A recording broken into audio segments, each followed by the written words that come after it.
The Life and Adventures of Santa Claus, Youth 1. Burzee. Have you heard of the great forest of Burzee? Nurse used to sing of it when I was a child. She sang of the big tree trunks, standing close together, with their roots intertwining below the earth and their branches intertwining above it.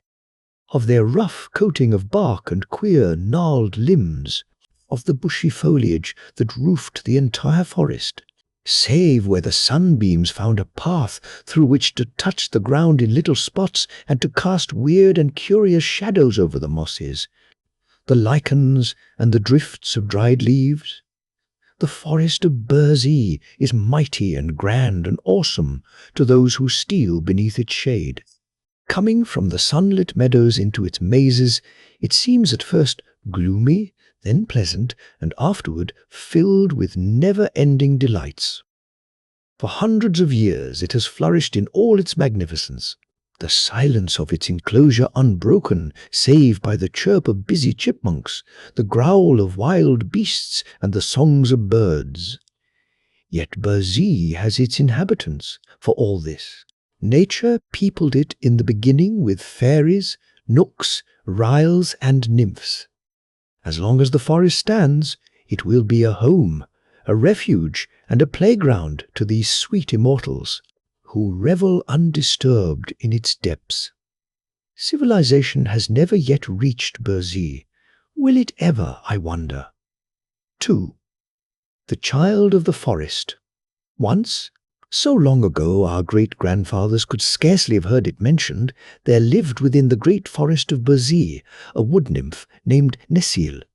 She was closely related to the mighty Queen Zurline, and her home was beneath the shade of a wide-spreading oak. Once every year on budding day, when the trees put forth their new buds, Necile held the golden chalice of Ak to the lips of the queen, who drank therefrom to the prosperity of the forest. So you see, she was a nymph of some importance, and, moreover, it is said she was highly regarded because of her beauty and grace. When she was created she could not have told.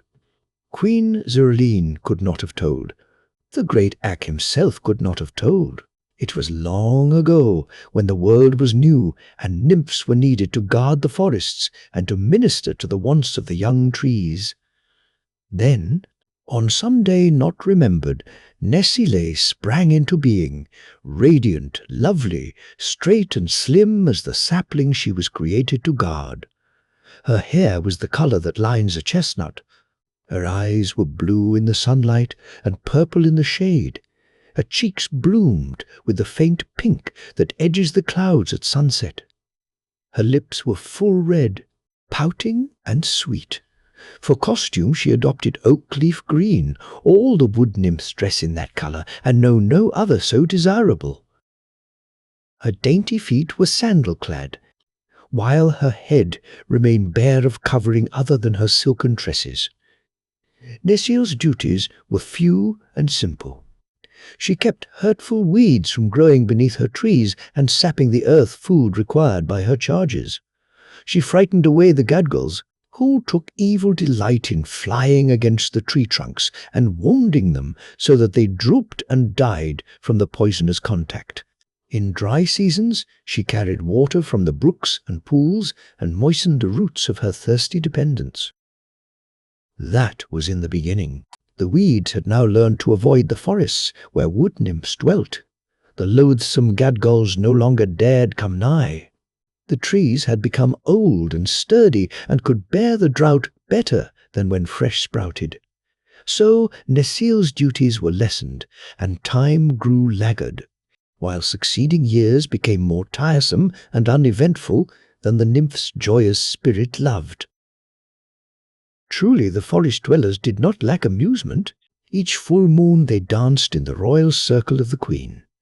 There were also the Feast of Nuts, the Jubilee of autumn tintings, the solemn ceremony of leaf-shedding, and the revelry of budding day. But these periods of enjoyment were far apart, and left many weary hours between. That a wood nymph should grow discontented was not thought of by Nesile's sisters. It came upon her only after many years of brooding. But when once she had settled in her mind that life was irksome, she had no patience with her condition, and longed to do something of real interest and to pass her days in ways hitherto undreamed of by forest nymphs. The law of the forest alone restrained her from going forth in search of adventure. While this mood lay heavy upon pretty Nesile, it chanced that the great Ak visited the forest of Burzee and allowed the wood nymphs, as was their wont, to lie at his feet and listen to the words of wisdom that fell from his lips. Ak is the master woodsman of the world. He sees everything and knows more than the sons of men. That night he held the queen's hand, for he loved the nymphs as a father loves his children. And Nesile lay at his feet with many of her sisters and earnestly hearkened as he spoke. "We live so happily, my fair ones, in our forest glades," said Ak, stroking his grizzled beard thoughtfully, "that we know nothing of the sorrow and misery that fall to the lot of those poor mortals who inhabit the open spaces of the earth. They are not of our race, it is true, yet compassion well befits beings so fairly favored as ourselves. Often, as I pass by the dwelling of some suffering mortal, I am tempted to stop and banish the poor thing's misery. Yet suffering, in moderation, is the natural lot of mortals, and it is not our place to interfere with the laws of nature." "Nevertheless," said the fair queen, nodding her golden head at the master woodsman, "it would not be a vain guess that Ak has often assisted these hapless mortals." Ak smiled. "Sometimes," he replied, "when they are very young." "Children," the mortals call them. I have stopped to rescue them from misery. The men and women I dare not interfere with. They must bear the burdens nature has imposed upon them. But the helpless infants, the innocent children of men, have a right to be happy until they become full-grown and able to bear the trials of humanity. So I feel I am justified in assisting them. Not long ago, a year maybe, I found 4 poor children huddled in a wooden hut, slowly freezing to death. Their parents had gone to a neighboring village for food and had left a fire to warm their little ones while they were absent. But a storm arose and drifted the snow in their path, so they were long on the road. Meantime, the fire went out and the frost crept into the bones of the waiting children. "Poor things," murmured the queen softly. "What did you do?" I called Noko, bidding him fetch wood from my forests and breathe upon it until the fire blazed again and warmed the little room where the children lay. Then they ceased shivering and fell asleep until their parents came. "I am glad you did thus," said the good queen, beaming upon the master, and Nesile, who had eagerly listened to every word, echoed in a whisper, "I too am glad." "And this very night," continued Ak, "as I came to the edge of Burzee, I heard a feeble cry, which I judged came from a human infant. I looked about me and found, close to the forest, a helpless babe lying quite naked upon the grasses and wailing piteously. Not far away, screened by the forest, crouched Shiegra, the lioness, intent upon devouring the infant for her evening meal. "And what did you do, Ak?" asked the queen breathlessly. "Not much, being in a hurry to greet my nymphs. But I commanded Shiegra to lie close to the babe, and to give it her milk to quiet its hunger. And I told her to send word throughout the forest to all beasts and reptiles that the child should not be harmed." "I am glad you did thus," said the good queen again in a tone of relief. But this time Nesile did not echo her words, for the nymph, filled with a strange resolve, had suddenly stolen away from the group. Swiftly her lithe form darted through the forest paths until she reached the edge of mighty Burzee, when she paused to gaze curiously about her. Never until now had she ventured so far, for the law of the forest had placed the nymphs in its inmost depths. Nessie knew she was breaking the law, but the thought did not give pause to her dainty feet. She had decided to see with her own eyes this infant Ark had told of, for she had never yet beheld a child of man. All the immortals are full-grown. There are no children among them. Peering through the trees, Nessie saw the child lying on the grass. But now it was sweetly sleeping, having been comforted by the milk drawn from Shiegra. It was not old enough to know what peril means. If it did not feel hunger, it was content. Softly the nymph stole to the side of the babe and knelt upon the sward, her long robe of rose-leaf colour spreading about her like a gossamer cloud. Her lovely countenance expressed curiosity and surprise, but, most of all, a tender, womanly pity. The babe was newborn, chubby and pink. It was entirely helpless. While the nymph gazed, the infant opened its eyes, smiled upon her, and stretched out 2 dimpled arms. In another instant, the seal had caught it to her breast and was hurrying with it through the forest paths. 3. The adoption. The master woodsman suddenly rose with knitted brows. "There is a strange presence in the forest," he declared. Then the queen and her nymphs turned and saw standing before them Nessie, with the sleeping infant clasped tightly in her arms and a defiant look in her deep blue eyes. And thus for a moment they remained, the nymphs filled with surprise and consternation, but the brow of the master woodsman gradually clearing as he gazed intently upon the beautiful immortal who had wilfully broken the law. Then the great Ark, to the wonder of all, laid his hand softly on Nessie's flowing locks and kissed her on her fair forehead. "For the first time within my knowledge," said he gently, "a nymph has defied me and my laws, yet in my heart can I find no word of chiding. What is your desire, Nessie?" "Let me keep the child," she answered, beginning to tremble and falling on her knees in supplication. "Here, in the forest of Burzee, where the human race has never yet penetrated?" questioned Ark. "Here, in the forest of Burzee," replied the nymph boldly. "It is my home, and I am weary for lack of occupation. Let me care for the babe. See how weak and helpless it is. Surely it cannot harm Burzee, nor the master woodsman of the world." "But the law, child, the law!" cried Ark sternly. "The law is made by the master woodsman," returned Nessie. "If he bids me care for the babe he himself has saved from death, who in all the world dare oppose me?"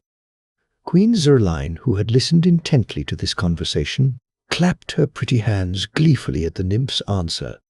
"You are fairly trapped, O Ark," she exclaimed, laughing. "Now, I pray you, give heed to Nessie's petition." The woodsman, as was his habit when in thought, stroked his grizzled beard slowly. Then he said, "She shall keep the babe, and I will give it my protection. But I warn you all that as this is the first time I have relaxed the law, so shall it be the last time. Nevermore, to the end of the world, shall a mortal be adopted by an immortal. Otherwise would we abandon our happy existence for one of trouble and anxiety. Good night, my nymphs." Then Ak was gone from their midst, and Nessie hurried away to her bower to rejoice over her new-found treasure. 4. Claus. Another day found Nessie's bower the most popular place in the forest. The nymphs clustered around her, and the child that lay asleep in her lap, with expressions of curiosity and delight. Nor were they wanting in praises for the great Ak's kindness in allowing Nessie to keep the babe and to care for it. Even the queen came to peer into the innocent childish face, and to hold a helpless chubby fist in her own fair hand. "What shall we call him, Nessie?" she asked, smiling. "He must have a name, you know." "Let him be called Claus," answered Necile, "for that means a little one." "Rather let him be called Necklaus," returned the queen, "for that will mean Necile's little one." The nymphs clapped their hands in delight, and Necklaus became the infant's name, although Necile loved best to call him Claus, and in after days many of her sisters followed her example. Necile gathered the softest moss in all the forest for Claus to lie upon, and she made his bed in her own bower. Of food the infant had no lack. The nymphs searched the forest for bell udders, which grow upon the goa tree, and when opened are found to be filled with sweet milk. And the soft-eyed does willingly gave a share of their milk to support the little stranger, while Shiegra, the lioness, often crept stealthily into Nesile's bower and purred softly as she lay beside the babe and fed it. So the little one flourished and grew big and sturdy day by day, while Necile taught him to speak and to walk and to play. His thoughts and words were sweet and gentle, for the nymphs knew no evil, and their hearts were pure and loving. He became the pet of the forest, for Ark's decree had forbidden beast or reptile to molest him, and he walked fearlessly wherever his will guided him. Presently the news reached the other immortals that the nymphs of Burzee had adopted a human infant, and that the act had been sanctioned by the great Ak. Therefore many of them came to visit the little stranger, looking upon him with much interest. First, the Rills, who are first cousins to the wood nymphs, although so differently formed. For the Ryls are required to watch over the flowers and plants, as the nymphs watch over the forest trees. They search the wide world for the food required by the roots of the flowering plants, while the brilliant colors possessed by the full-blown flowers are due to the dyes placed in the soil by the rills, which are drawn through the little veins in the roots and the body of the plants as they reach maturity. The Ryls are a busy people, for their flowers bloom and fade continually, but they are merry and light-hearted and are very popular with the other immortals. Next came the Knooks, whose duty it is to watch over the beasts of the world, both gentle and wild. The Knooks have a hard time of it, since many of the beasts are ungovernable and rebel against restraint.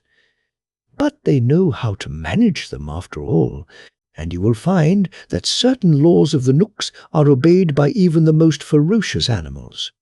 Their anxieties make the Knooks look old and worn and crooked, and their natures are a bit rough from associating with wild creatures continually.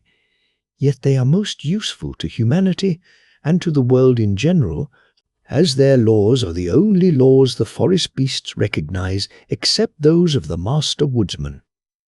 Then there were the fairies, the guardians of mankind, who were much interested in the adoption of Claus, because their own laws forbade them to become familiar with their human charges. There are instances on record where the fairies have shown themselves to human beings and have even conversed with them, but they are supposed to guard the lives of mankind unseen and unknown, and if they favor some people more than others, it is because these have won such distinction fairly, as the fairies are very just and impartial. But the idea of adopting a child of men had never occurred to them, because it was in every way opposed to their laws. So their curiosity was intense to behold the little stranger adopted by Necile and her sister nymphs. Claus looked upon the immortals who thronged around him with fearless eyes and smiling lips. He rode laughingly upon the shoulders of the merry rills. He mischievously pulled the grey beards of the low-browed Knooks. He rested his curly head confidently upon the dainty bosom of the fairy queen herself. And the rills loved the sound of his laughter. The Knooks loved his courage. The fairies loved his innocence. The boy made friends of them all and learned to know their laws intimately. No forest flower was trampled beneath his feet, lest the friendly rills should be grieved. He never interfered with the beasts of the forest, lest his friends the Knooks should become angry. The fairies he loved dearly, but, knowing nothing of mankind, he could not understand that he was the only one of his race admitted to friendly intercourse with them. Indeed, Claus came to consider that he alone, of all the forest people, had no like nor fellow. To him, the forest was the world. He had no idea that millions of toiling, striving human creatures existed, and he was happy and content.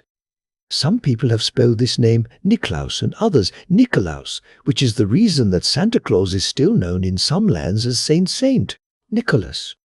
But, of course, Niklaus is his right name, and Klaus, the nickname given him by his adopted mother, the fair nymph Nesile. 5. The Master Woodsman. Years pass swiftly in Berzee, for the nymphs have no need to regard time in any way. Even centuries make no change in the dainty creatures. Ever and ever they remain the same, immortal and unchanging.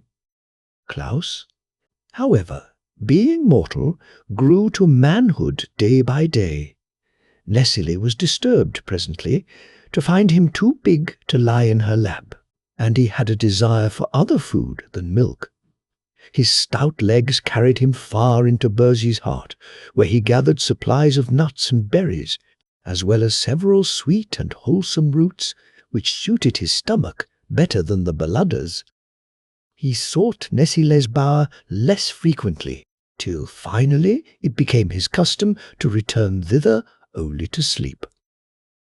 The nymph, who had come to love him dearly, was puzzled to comprehend the changed nature of her charge, and unconsciously altered her own mode of life to conform to his whims. She followed him readily through the forest paths, as did many of her sister nymphs, explaining as they walked all the mysteries of the gigantic wood and the habits and nature of the living things which dwelt beneath its shade. The language of the beasts became clear to little Claus, but he never could understand their sulky and morose tempers. Only the squirrels, the mice and the rabbits seemed to possess cheerful and merry natures. Yet would the boy laugh when the panther growled, and stroke the bear's glossy coat while the creature snarled and bared its teeth menacingly. The growls and snarls were not for Claus, he well knew, so what did they matter? He could sing the songs of the bees, recite the poetry of the woodflowers, and relate the history of every blinking owl in Berzee. He helped the ryls to feed their plants, and the Knooks to keep order among the animals.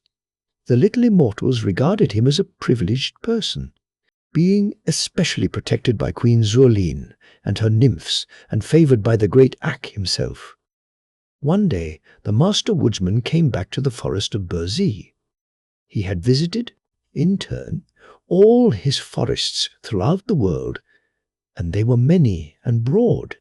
Not until he entered the glade where the queen and her nymphs were assembled to greet him, did Ak remember the child he had permitted Nesile to adopt. Then he found, sitting familiarly in the circle of lovely immortals, a broad-shouldered, stalwart youth who, when erect, stood fully as high as the shoulder of the master himself. Ak paused, silent and frowning, to bend his piercing gaze upon Claus. The clear eyes met his own steadfastly, and the woodsman gave a sigh of relief as he marked their placid depths and read the youth's brave and innocent heart. Nevertheless, as Ak sat beside the fair queen, and the golden chalice, filled with rare nectar, passed from lip to lip, the master woodsman was strangely silent and reserved, and stroked his beard many times with a thoughtful motion. With morning he called Claus aside in kindly fashion, saying, "Bid good-bye for a time to Nesile and her sisters, for you shall accompany me on my journey through the world." The venture pleased Claus, who knew well the honour of being companion of the Master Woodsman of the world. But Nestle wept for the first time in her life, and clung to the boy's neck as if she could not bear to let him go. The nymph who had mothered this sturdy youth was still as dainty, as charming and beautiful as when she had dared to face Arc with the babe clasped to her breast, nor was her love less great. Arc beheld the two clinging together, seemingly as brother and sister to one another, and again he wore his thoughtful look.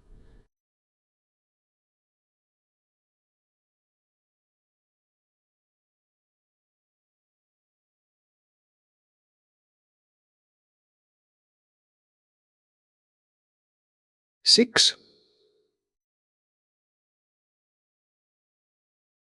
Claus. The master said, "Place your hand upon my girdle and hold fast while we journey through the air. For now shall we encircle the world and look upon many of the haunts of those men from whom you are descended." These words caused Claus to marvel, for until now he had thought himself the only one of his kind upon the earth. Yet in silence he grasped firmly the girdle of the great Ach, his astonishment forbidding speech. Then the vast forest of Berzy seemed to fall away from their feet, and the youth found himself passing swiftly through the air at a great height. Ere long there were spires beneath them, while buildings of many shapes and colours met their downward view. It was a city of men, and Arc, pausing to descend, led Claus to its enclosure. Said the master, "So long as you hold fast to my girdle, you will remain unseen by all mankind, though seeing clearly yourself. To release your grasp will be to separate yourself forever from me and your home in Berzy." One of the first laws of the forest is obedience, and Claus had no thought of disobeying the master's wish. He clung fast to the girdle and remained invisible. Thereafter, with each moment passed in the city, the youth's wonder grew. He, who had supposed himself created differently from all others, now found the earth swarming with creatures of his own kind. "Indeed," said Ak, "the immortals are few, but the mortals are many." Claus looked earnestly upon his fellows. There were sad faces, gay and reckless faces, pleasant faces, anxious faces, and kindly faces, all mingled in puzzling disorder. Some worked at tedious tasks. Some strutted in impudent conceit. Some were thoughtful and grave, while others seemed happy and content. Men of many natures were there, as everywhere, and Claus found much to please him, and much to make him sad. But especially he noted the children, first curiously, then eagerly, then lovingly. Ragged little ones rolled in the dust of the streets, playing with scraps and pebbles. Other children, gaily dressed, were propped upon cushions and fed with sugar plums. Yet the children of the rich were not happier than those playing with the dust and pebbles, it seemed to Claus. "Childhood is the time of man's greatest content," said Ak, following the youth's thoughts. "'Tis during these years of innocent pleasure that the little ones are most free from care." "Tell me," said Claus, "why do not all these babies fare alike?" "Because they are born in both cottage and palace," returned the master. "The difference in the wealth of the parents determines the lot of the child. Some are carefully tended and clothed in silks and dainty linen. Others are neglected and covered with rags." "Yet all seem equally fair and sweet," said Claus thoughtfully. "While they are babes, yes," agreed Ak. "Their joy is in being alive, and they do not stop to think. In after years, the doom of mankind overtakes them, and they find they must struggle and worry, work and fret, to gain the wealth that is so dear to the hearts of men. Such things are unknown in the forest where you were reared." Claus was silent a moment. Then he asked, "Why was I reared in the forest, among those who are not of my race?" Then Arc, in gentle voice, told him the story of his babyhood, how he had been abandoned at the forest's edge and left a prey to wild beasts, and how the loving nymph Nesile had rescued him and brought him to manhood under the protection of the immortals. "Yet I am not of them," said Claus musingly. "You are not of them," returned the woodsman. "The nymph who cared for you as a mother seems now like a sister to you by and by. When you grow old and grey, she will seem like a daughter. Yet another brief span, and you will be but a memory while she remains Nesile." "Then why, if man must perish, is he born?" demanded the boy. "Everything perishes except the world itself and its keepers," answered Ak. "But while life lasts, everything on earth has its use. The wise seek ways to be helpful to the world, for the helpful ones are sure to live again." Much of this Claus failed to understand fully, but a longing seized him to become helpful to his fellows, and he remained grave and thoughtful while they resumed their journey. They visited many dwellings of men in many parts of the world, watching farmers toil in the fields, warriors dash into cruel fray, and merchants exchange their goods for bits of white and yellow metal. And everywhere the eyes of Claus sought out the children in love and pity. For the thought of his own helpless babyhood was strong within him, and he yearned to give help to the innocent little ones of his race, even as he had been succored by the kindly nymph. Day by day, the master woodsman and his pupil traversed the earth, Ak speaking but seldom to the youth who clung steadfastly to his girdle, but guiding him into all places where he might become familiar with the lives of human beings. And at last they returned to the grand old forest of Burzee, where the master set Claus down within the circle of nymphs, among whom the pretty Nesile anxiously awaited him. The brow of the great Ach was now calm and peaceful, but the brow of Claus had become lined with deep thought. Nesile sighed at the change in her foster son, who until now had been ever joyous and smiling, and the thought came to her that never again would the life of the boy be the same as before this eventful journey with the master. 7. Claus leaves the forest. When good Queen Zerline had touched the golden chalice with her fair lips, and it had passed around the circle in honor of the traveller's return, the master woodsman of the world, who had not yet spoken, turned his gaze frankly upon Claus and said, "Well?" The boy understood, and rose slowly to his feet beside Nesile. Once only his eyes passed around the familiar circle of nymphs, every one of whom he remembered as a loving comrade. But tears came unbidden to dim his sight, so he gazed thereafter steadfastly at the master. "I have been ignorant," said he simply, "until the great Ak in his kindness taught me who and what I am. You, who live so sweetly in your forest bowers, ever fair and youthful and innocent, are no fit comrades for a son of humanity. For I have looked upon man, finding him doomed to live for a brief space upon earth, to toil for the things he needs, to fade into old age, and then to pass away as the leaves in autumn. Yet every man has his mission, which is to leave the world better in some way than he found it. I am of the race of men, and man's lot is my lot. For your tender care of the poor, forsaken babe you adopted, as well as for your loving comradeship during my boyhood, my heart will ever overflow with gratitude. My foster mother," here he stopped and kissed Nesile's white forehead, "I shall love and cherish while life lasts. But I must leave you to take my part in the endless struggle to which humanity is doomed, and to live my life in my own way." "What will you do?" asked the queen gravely.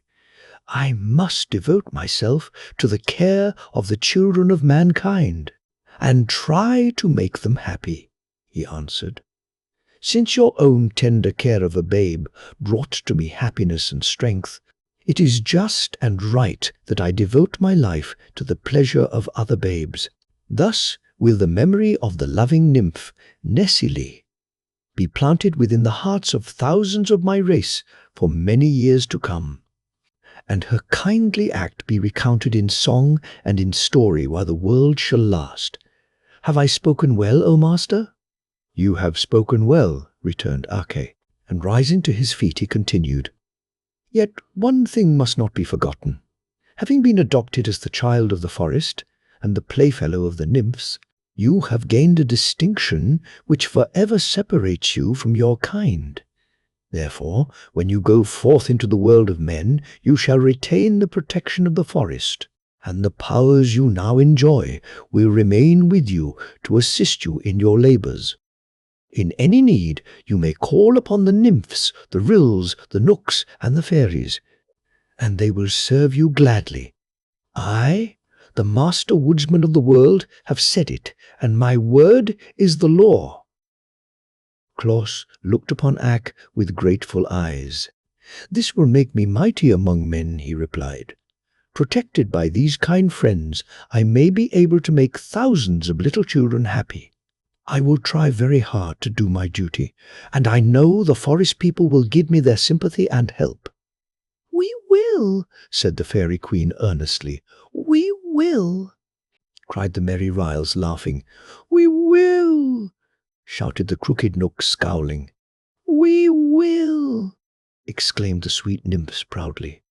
But Necile said nothing. She only folded Claus in her arms and kissed him tenderly. "The world is big," continued the boy, turning again to his loyal friends, "but men are everywhere.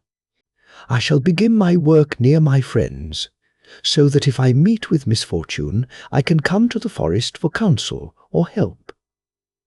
With that, he gave them all a loving look and turned away.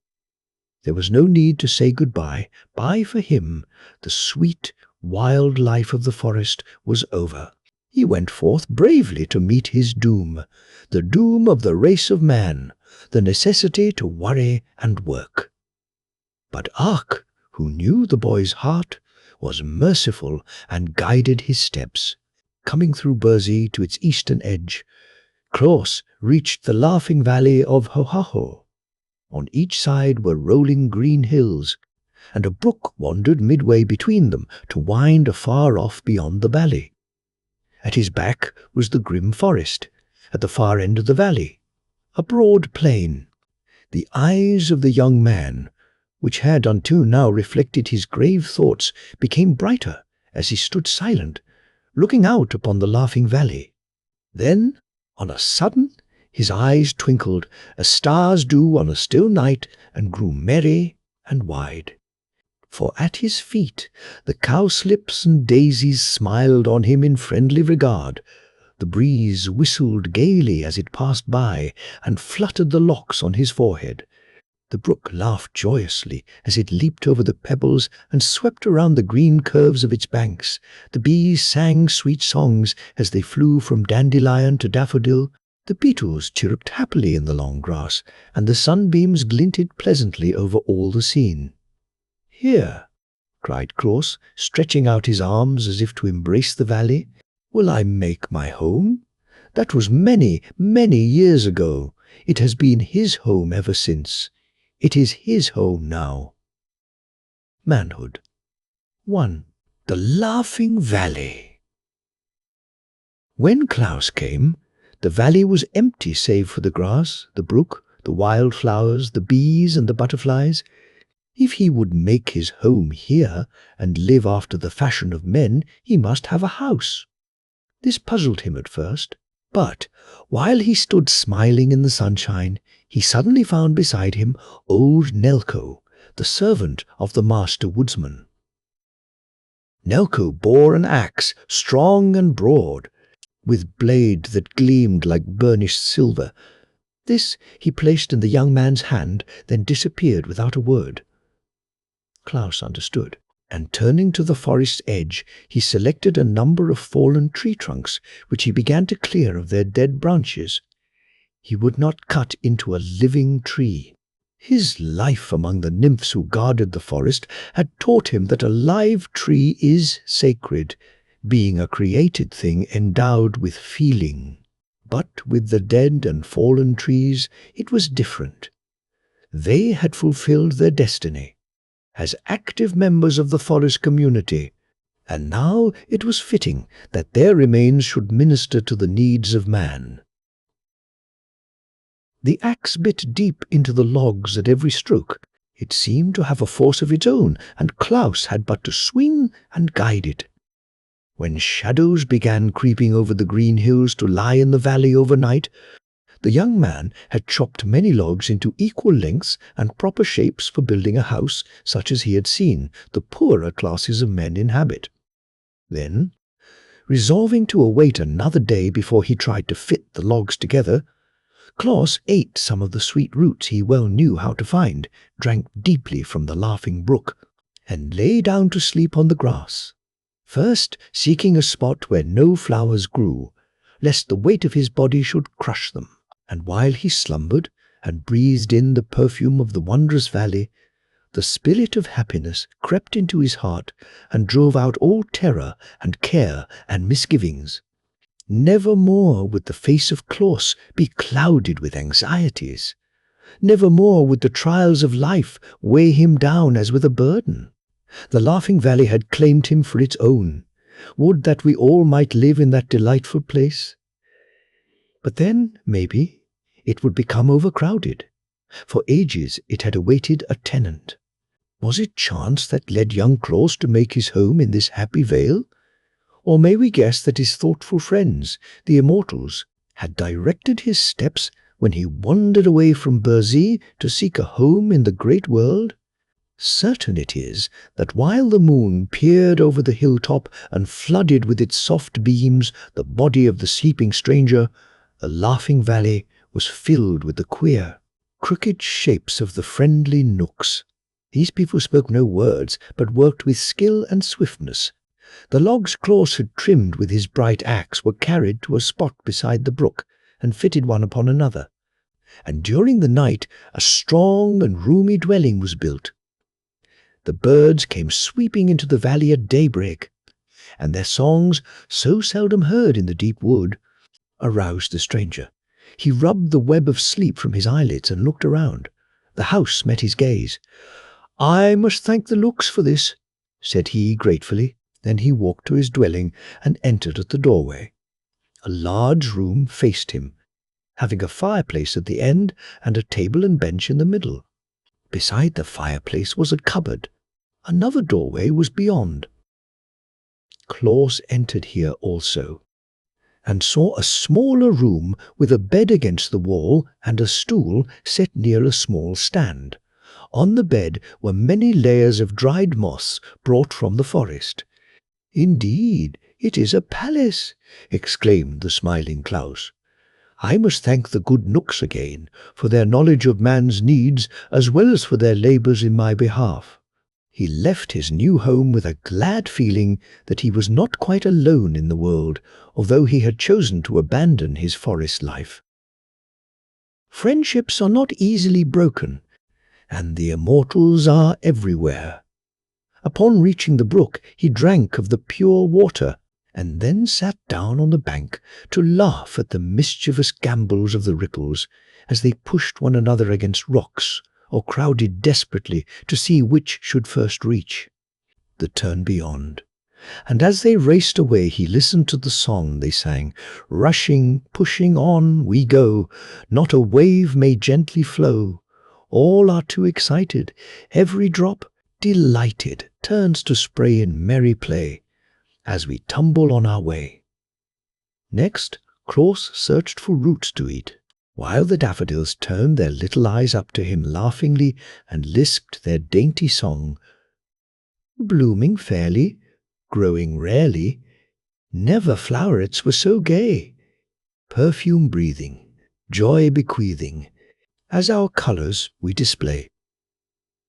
It made Claus laugh to hear the little things voice their happiness as they nodded gracefully on their stems. But another strain caught his ear as the sunbeams fell gently across his face and whispered, "Here is gladness that our rays warm the valley through the days. Here is happiness to give comfort unto all who live. Yes, cried Claus in answer, there is happiness and joy in all things here. The Laughing Valley is a valley of peace and goodwill. He passed the day talking with the ants and beetles and exchanging jokes with the light-hearted butterflies. And at night he lay on his bed of soft moss and slept soundly. Then came the fairies, merry but noiseless, bringing skillets and pots and dishes and pans and all the tools necessary to prepare food and to comfort a mortal. With these they filled cupboard and fireplace, finally placing a stout suit of wool clothing on the stool by the bedside. When Claus awoke, he rubbed his eyes again and laughed, and spoke aloud his thanks to the fairies and the master woodsman who had sent them. With eager joy he examined all his new possessions, wondering what some might be used for. But in the days when he had clung to the girdle of the great Ach and visited the cities of men, his eyes had been quick to note all the manners and customs of the race to which he belonged. So he guessed from the gifts brought by the fairies that the master expected him hereafter to live in the fashion of his fellow creatures. Which means that I must plough the earth and plant corn, he reflected, so that when winter comes I shall have garnered food in plenty. But as he stood in the grassy valley, he saw that to turn up the earth in furrows would be to destroy hundreds of pretty, helpless flowers, as well as thousands of the tender blades of grass. And this he could not bear to do. Therefore he stretched out his arms and uttered a peculiar whistle he had learned in the forest, afterward crying, "Ryls of the field flowers, come to me." Instantly a dozen of the queer little rills were squatting upon the ground before him, and they nodded to him in cheerful greeting. Claus gazed upon them earnestly. "Your brothers of the forest," he said, "I have known and loved many years. I shall love you also when we have become friends. To me, the laws of the Ryls, whether those of the forest or of the field, are sacred. I have never wilfully destroyed one of the flowers you tend so carefully. But I must plant grain to use for food during the cold winter. And how am I to do this without killing the little creatures that sing to me so prettily of their fragrant blossoms? The yellow Ryl, he who tends the buttercups, made answer, "Fret not, friend Claus. The great Ark has spoken to us of you. There is better work for you in life than to labor for food, and though, not being of the forest, Ak has no command over us, nevertheless are we glad to favor one he loves. Live, therefore, to do the good work you are resolved to undertake. We, the field Ryls, will attend to your food supplies." After this speech, the Ryls were no longer to be seen, and Claus drove from his mind the thought of tilling the earth. When next he wandered back to his dwelling, a bowl of fresh milk stood upon the table. Bread was in the cupboard, and sweet honey filled a dish beside it. A pretty basket of rosy apples and new-plucked grapes was also awaiting him. He called out, "Thanks, my friends," to the invisible Ryls, and straightway began to eat of the food. Thereafter, when hungry, he had but to look into the cupboard to find goodly supplies brought by the kindly Ryls, and the Knooks cut and stacked much wood for his fireplace, and the fairies brought him warm blankets and clothing. So began his life in the Laughing Valley, with the favor and friendship of the immortals to minister to his every want. 2.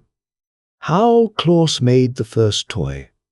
Truly our Claus had wisdom, for his good fortune, but strengthened his resolve to befriend the little ones of his own race. He knew his plan was approved by the immortals, else they would not have favored him so greatly. So he began at once to make acquaintance with mankind. He walked through the valley to the plain beyond, and crossed the plain in many directions to reach the abodes of men.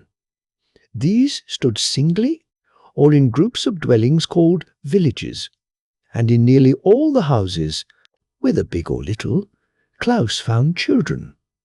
The youngsters soon came to know his merry, laughing face and the kind glance of his bright eyes, and the parents, while they regarded the young man with some scorn for loving children more than their elders, were content that the girls and boys had found a playfellow who seemed willing to amuse them.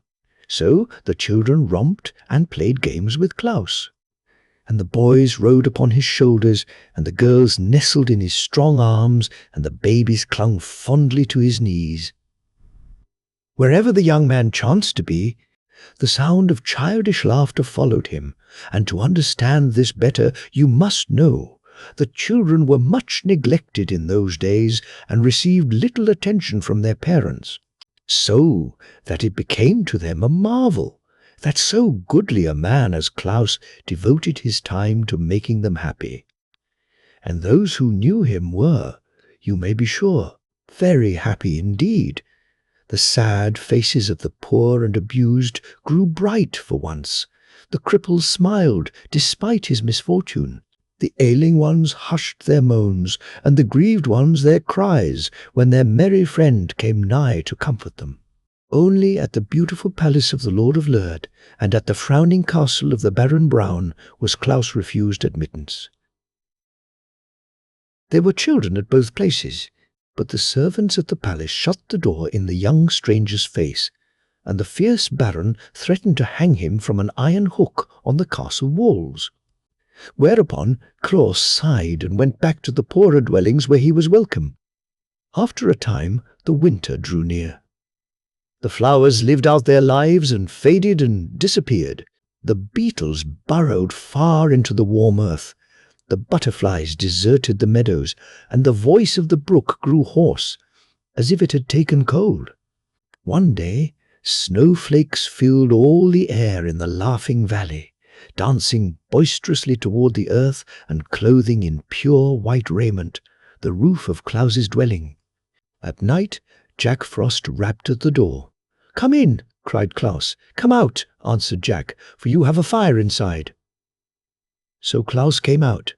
He had known Jack Frost in the forest, and liked the jolly rogue, even while he mistrusted him. "There will be rare sport for me tonight, Claus," shouted the sprite. "Isn't this glorious weather? I shall nip scores of noses and ears and toes before daybreak."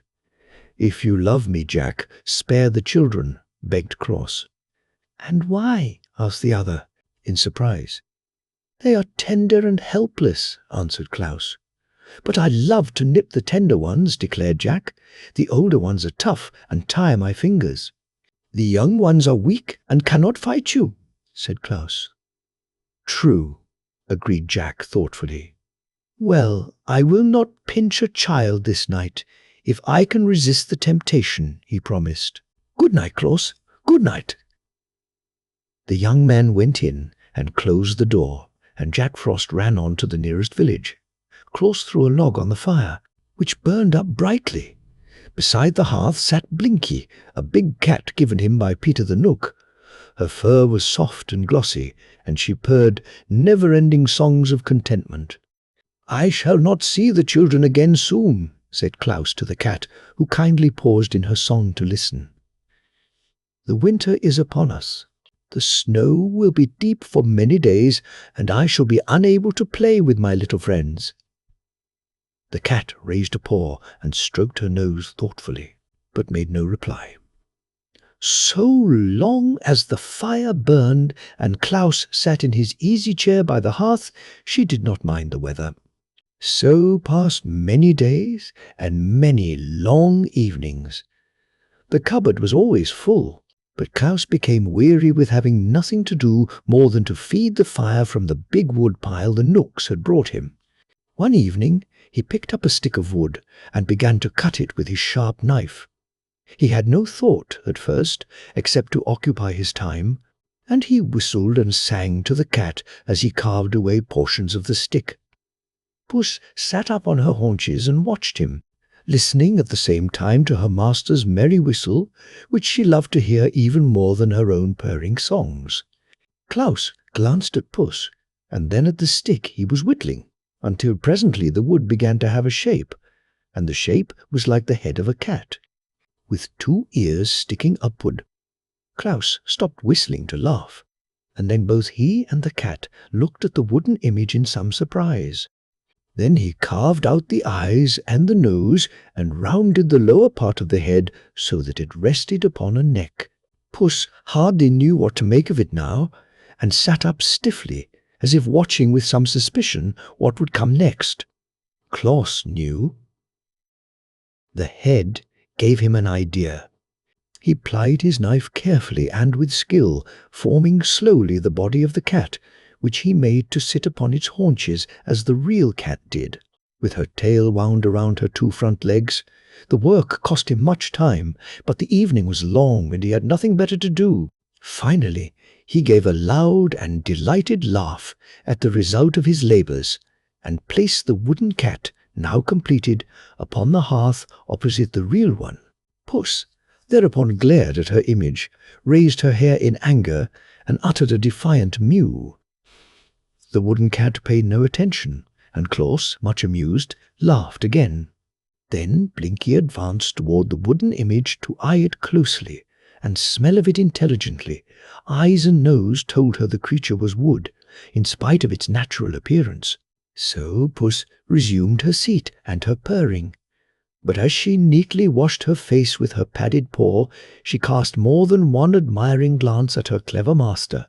Perhaps she felt the same satisfaction we feel when we look upon good photographs of ourselves.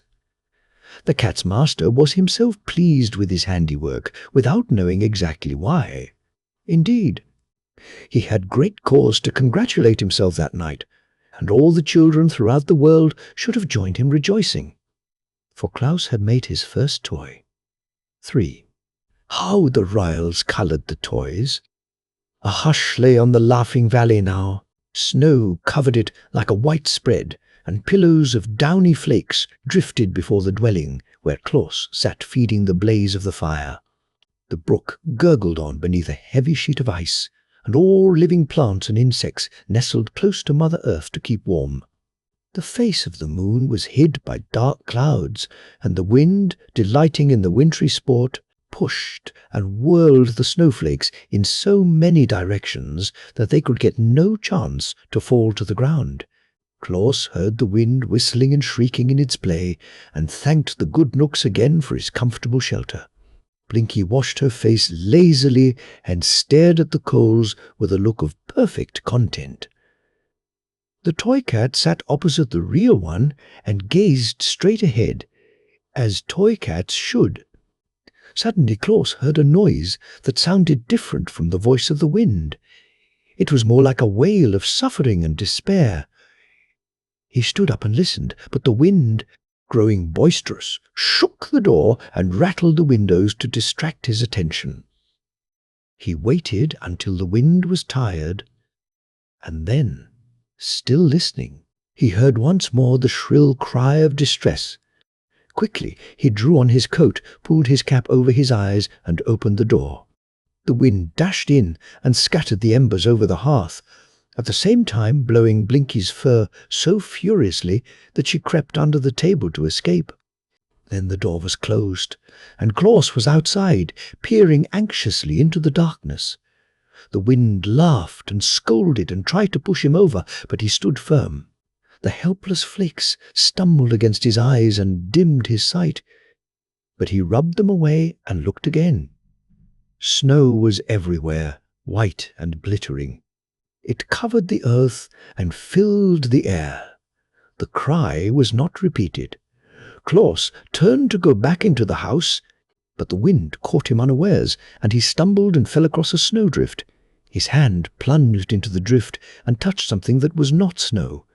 This he seized and, pulling it gently toward him, found it to be a child. The next moment he had lifted it in his arms and carried it into the house. The wind followed him through the door, but Klaus shut it out quickly. He laid the rescued child on the hearth, and brushing away the snow, he discovered it to be Weekum, a little boy who lived in a house beyond the valley. Klaus wrapped a warm blanket around the little one and rubbed the frost from its limbs. Before long the child opened his eyes and, seeing where he was, smiled happily. Then Klaus warmed milk and fed it to the boy slowly, while the cat looked on with sober curiosity. Finally, the little one curled up in his friend's arms and sighed and fell asleep. And Klaus, filled with gladness that he had found the wanderer, held him closely while he slumbered. The wind, finding no more mischief to do, climbed the hill and swept on toward the north. This gave the weary snowflakes time to settle down to earth, and the valley became still again. The boy, having slept well in the arms of his friend, opened his eyes and sat up. Then, as a child will, he looked around the room and saw all that it contained. "Your cat is a nice cat, Klaus," he said, at last. "Let me hold it." But Puss objected and ran away. "The other cat won't run, Klaus," continued the boy. "Let me hold that one." Klaus placed the toy in his arms, and the boy held it lovingly and kissed the tip of its wooden ear. "How did you get lost in the storm, Weekum?" asked Klaus. "I started to walk to my auntie's house and lost my way," answered Weekum. "Were you frightened?" "It was cold," said Weekum, "and the snow got in my eyes, so I could not see. Then I kept on till I fell in the snow, without knowing where I was, and the wind blew the flakes over me and covered me up."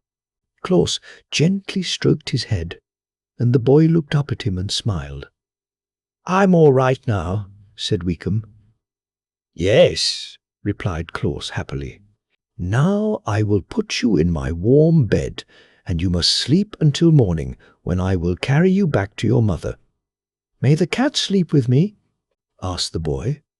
"Yes, if you wish it to," answered Klaus. "It's a nice cat," Weekum said, smiling, as Klaus tucked the blankets around him, and presently the little one fell asleep with the wooden toy in his arms. When morning came, the sun claimed the laughing valley and flooded it with his rays. So Klaus prepared to take the lost child back to its mother. "May I keep the cat, Klaus?" asked Weekum. "It's nicer than real cats. It doesn't run away, or scratch, or bite.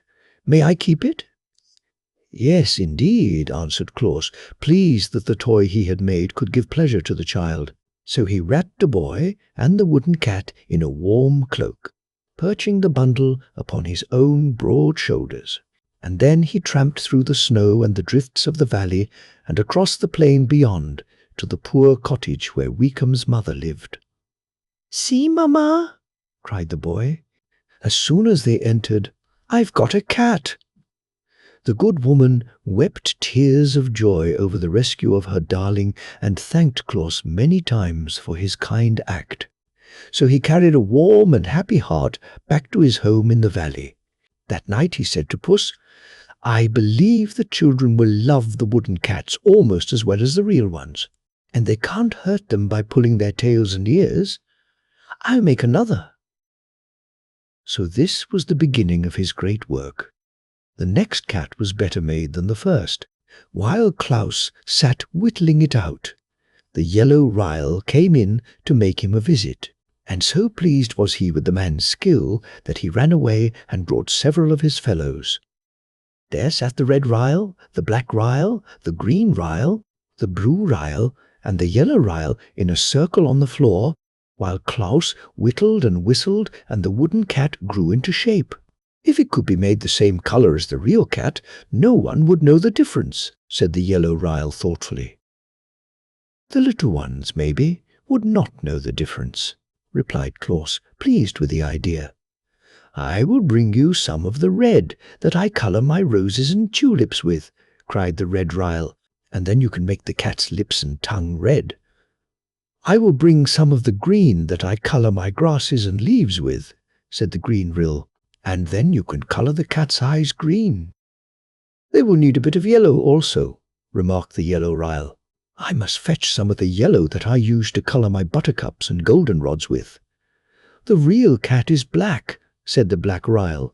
I will bring some of the black that I used to color the eyes of my pansies with, and then you can paint your wooden cat black.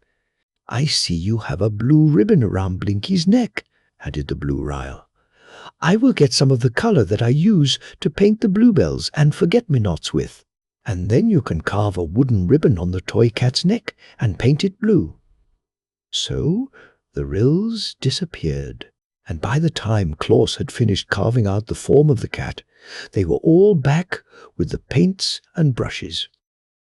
They made Blinky sit upon the table, that Claus might paint the toy cat just the right color, and when the work was done, the Ryls declared it was exactly as good as a live cat. That is, to all appearances, added the red Ryle.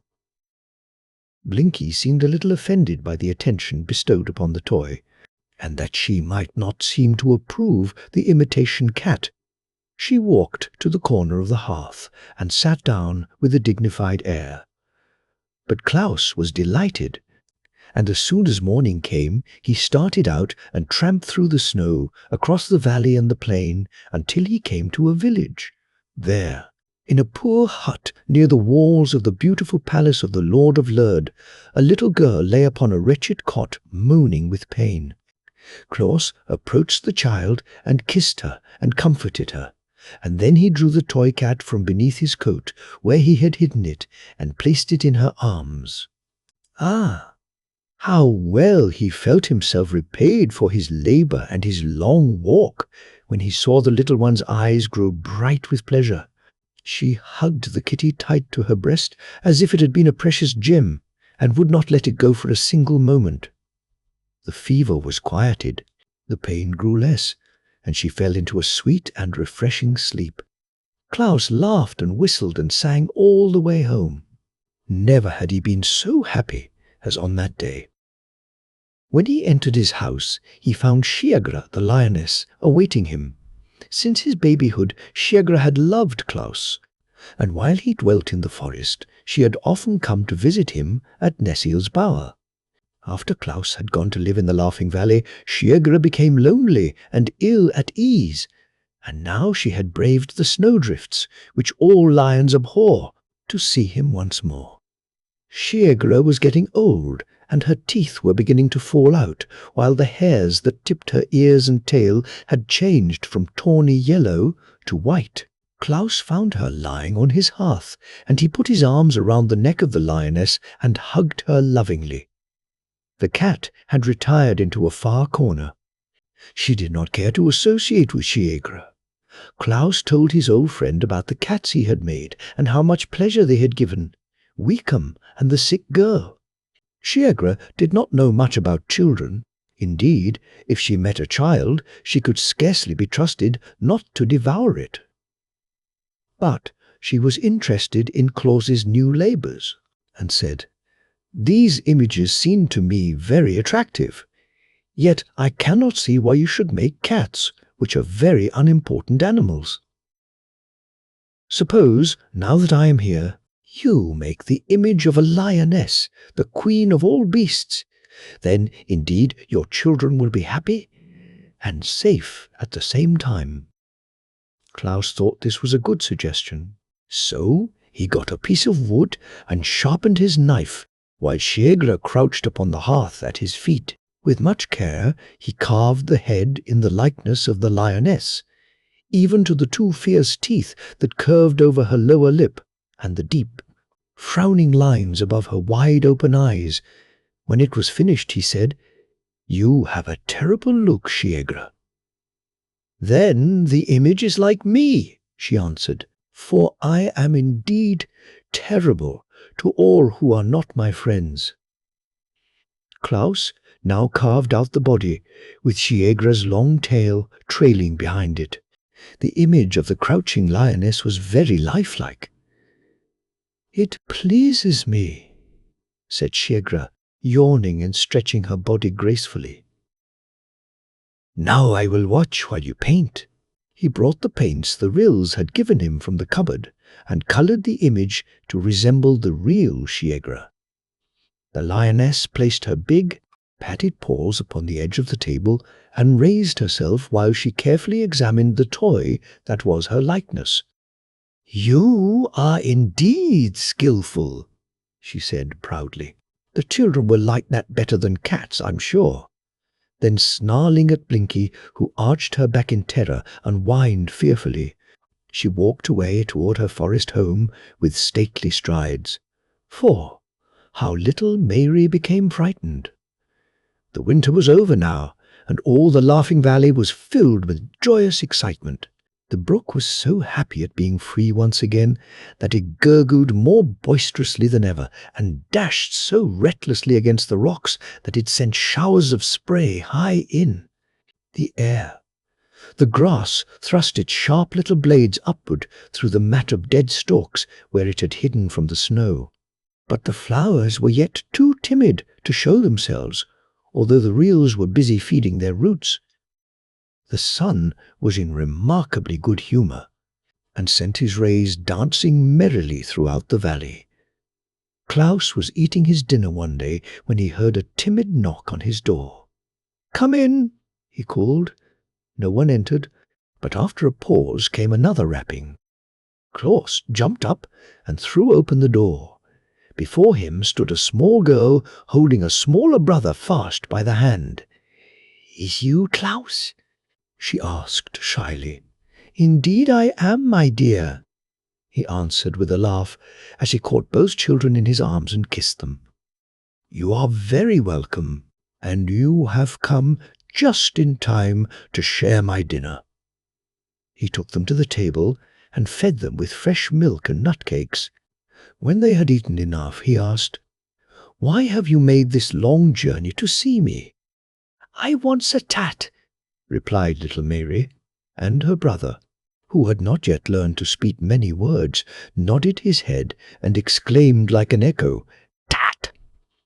"Oh, you want my toy cats, do you?" returned Claus, greatly pleased to discover that his creations were so popular with children. The little visitors nodded eagerly. "Unfortunately," he continued, "I have but one cat now ready, for I carried 2 to children in the town yesterday, and the one I have shall be given to your brother, Myri, because he is the smaller, and the next one I make shall be for you." The boy's face was bright with smiles as he took the precious toy Claus held out to him, but little Mary covered her face with her arm and began to sob grievously. I want it now," she wailed. Her disappointment made Claus feel miserable for a moment. Then he suddenly remembered Shiegra. "Don't cry, darling," he said soothingly. "I have a toy much nicer than a cat, and you shall have that." He went to the cupboard and drew out the image of the lioness, which he placed on the table before Mary. The girl raised her arm and gave one glance at the fierce teeth and glaring eyes of the beast, and then, uttering a terrified scream, she rushed from the house. The boy followed her, also screaming lustily and even dropping his precious cat in his fear. For a moment, Claus stood motionless, being puzzled and astonished. Then he threw Shiegra's image into the cupboard and ran after the children, calling to them not to be frightened. Little Mary stopped in her flight, and her brother clung to her skirt, but they both cast fearful glances at the house until Claus had assured them many times that the beast had been locked in the cupboard. "Yet why were you frightened at seeing it?" he asked. "It is only a toy to play with." "It's bad," said Mary decidedly, and just horrid and not a bit nice like tats." "Perhaps you are right," returned Claus thoughtfully. "But if you will return with me to the house, I will soon make you a pretty cat." So they timidly entered the house again, having faith in their friend's words, and afterward they had the joy of watching Claus carve out a cat from a bit of wood and paint it in natural colors. It did not take him long to do this, for he had become skillful with his knife by this time, and Mary loved her toy the more dearly because she had seen it made. After his little visitors had trotted away on their journey homeward, Claus sat long in deep thought, And he then decided that such fierce creatures as his friend the lioness would never do as models from which to fashion his toys. There must be nothing to frighten the dear babies, he reflected, and while I know Shiegra well and am not afraid of her, it is but natural that children should look upon her image with terror. Hereafter I will choose such mild-mannered animals as squirrels and rabbits and deer and lambkins from which to carve my toys, for then the little ones will love rather than fear them. He began his work that very day, and before bedtime had made a wooden rabbit and a lamb. They were not quite so lifelike as the cats had been, because they were formed from memory, while Blinky had sat very still for Claus to look at while he worked. But the new toys pleased the children nevertheless, and the fame of Claus's playthings quickly spread to every cottage on plain and in village. He always carried his gifts to the sick or crippled children, but those who were strong enough walked to the house in the valley to ask for them. So a little path was soon worn from the plain to the door of the toy-maker's cottage. First came the children who had been playmates of Claus before he began to make toys. These, you may be sure, were well supplied. Then children who lived farther away heard of the wonderful images and made journeys to the valley to secure them. All little ones were welcome, and never a one went away empty-handed. This demand for his handiwork kept Claus busily occupied, but he was quite happy in knowing the pleasure he gave to so many of the dear children. His friends?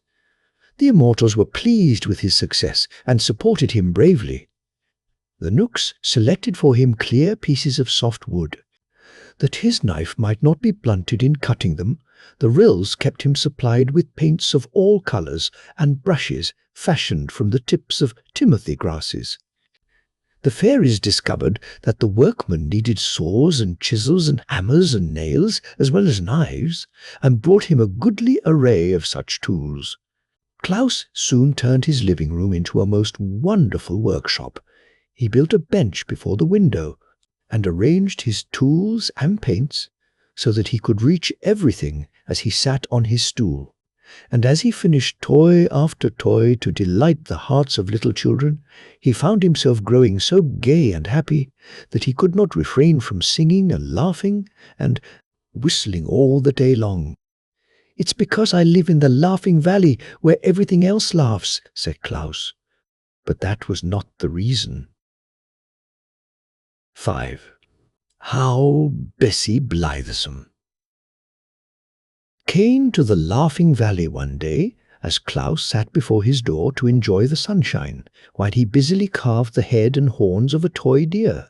He looked up and discovered a glittering cavalcade of horsemen approaching through the valley. When they drew nearer, he saw that the band consisted of a score of men-at-arms, clad in bright armour and bearing in their hands spears and battle-axes. In front of these rode little Bessie Blithesome, the pretty daughter of that proud Lord of Lurd who had once driven Claus from his palace. Her palfrey was pure white, its bridle was covered with glittering gems, and its saddle draped with cloth of gold richly broidered. The soldiers were sent to protect her from harm while she journeyed. Claus was surprised, but he continued to whittle and to sing until the cavalcade drew up before him. Then the little girl leaned over the neck of her palfrey and said, "Please, Mr. Claus, I want a toy." Her voice was so pleading that Claus jumped up at once and stood beside her. But he was puzzled how to answer her request.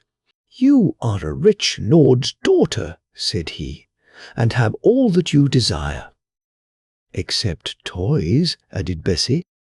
"There are no toys in all the world but yours, and I make them for the poor children who have nothing else to amuse them," continued Claus. "Do poor children love to play with toys more than rich ones?" asked Bessie. "I suppose not," said Claus thoughtfully. "Am I to blame because my father is a lord? Must I be denied the pretty toys I long for because other children are poorer than I?" she inquired earnestly. "I'm afraid you must, dear," he answered, "for the poor have nothing else with which to amuse themselves. You have your pony to ride, your servants to wait on you, and every comfort that money can procure."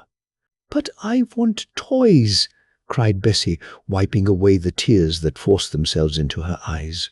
"If I cannot have them, I shall be very unhappy." Claus was troubled, for her grief recalled to him the thought that his desire was to make all children happy, without regard to their condition in life. Yet, while so many poor children were clamoring for his toys, he could not bear to give one to them, to Bessie Blithesome, who had so much already to make her happy. "Listen, my child," said he gently, "all the toys I am now making are promised to others, but the next shall be yours, since your heart so longs for it. Come to me again in 2 days, and it shall be ready for you." Bessie gave a cry of delight, and leaning over her pony's neck, she kissed Claus prettily upon his forehead. Then, calling to her men-at-arms, she rode gaily away, leaving Claus to resume his work.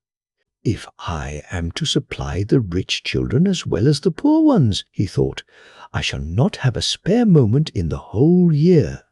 But is it right I should give to the rich? Surely I must go to Nessie and talk with her about this matter." So, when he had finished the toy deer, which was very like a deer he had known in the forest glades, he walked into Burzee and made his way to the bower of the beautiful nymph Nesile, who had been his foster mother. She greeted him tenderly and lovingly, listening with interest to his story of the visit of Bessie Blithesome. "And now tell me," said he, "shall I give toys to rich children?" "We of the forest know nothing of riches," she replied. "It seems to me that one child is like another child, since they are all made of the same clay, and that riches are like a gown, which may be put on or taken away, leaving the child unchanged. But the fairies are guardians of mankind, and know mortal children better than I. Let us call the fairy queen." This was done, and the queen of the fairies sat beside them, and heard Claus relate his reasons for thinking the rich children could get along without his toys, and also what the nymph had said. "Nesile is right," declared the queen, "for whether it be rich or poor, a child's longings for pretty playthings are but natural. Rich Bessie's heart may suffer as much grief as poor Mary's. She can be just as lonely and discontented, and just as gay and happy. I think, friend Claus, it is your duty to make all little ones glad, whether they chance to live in palaces or in cottages." "Your words are wise, fair queen," replied Claus, "and my heart tells me they are as just as they are wise. Hereafter all children may claim my services." Then he bowed before the gracious fairy, and, kissing Nessile's red lips, went back into his valley. At the brook he stopped to drink, and afterward he sat on the bank and took a piece of moist clay in his hands, while he thought what sort of toy he should make for Bessie Blithesome. He did not notice that his fingers were working the clay into shape until, glancing downward, he found he had unconsciously formed a head that bore a slight resemblance to the nymph Nesile. At once he became interested. Gathering more of the clay from the bank, he carried it to his house. Then, with the aid of his knife and a bit of wood, he succeeded in working the clay into the image of a toy nymph. With skillful strokes he formed long, waving hair on the head, and covered the body with a gown of oak leaves, while the 2 feet sticking out at the bottom of the gown were clad in sandals. But the clay was soft, and Claus found he must handle it gently to avoid ruining his pretty work. "Perhaps the rays of the sun will draw out the moisture and cause the clay to become hard," he thought. So he laid the image on a flat board and placed it in the glare of the sun. This done, he went to his bench and began painting the toy deer, and soon he became so interested in the work that he forgot all about the clay nymph. But next morning, happening to notice it as it lay on the board, he found the sun had baked it to the hardness of stone, and it was strong enough to be safely handled. Claus now painted the nymph with great care in the likeness of Nessie, giving it deep blue eyes, white teeth, rosy lips, and ruddy brown hair. The gown he coloured oak leaf green, and, when the paint was dry, Claus himself was charmed with the new toy. Of course it was not nearly so lovely as the real Nessie, but, considering the material of which it was made, Claus thought it was very beautiful. When Bessie, riding upon her white palfrey, came to his dwelling next day, Claus presented her with the new toy. The little girl's eyes were brighter than ever as she examined the pretty image, and she loved it at once, and held it close to her breast, as a mother does to her child. "What is it called, Claus?" she asked. Now Claus knew that nymphs do not like to be spoken of by mortals, so he could not tell Bessie it was an image of Nessie he had given her.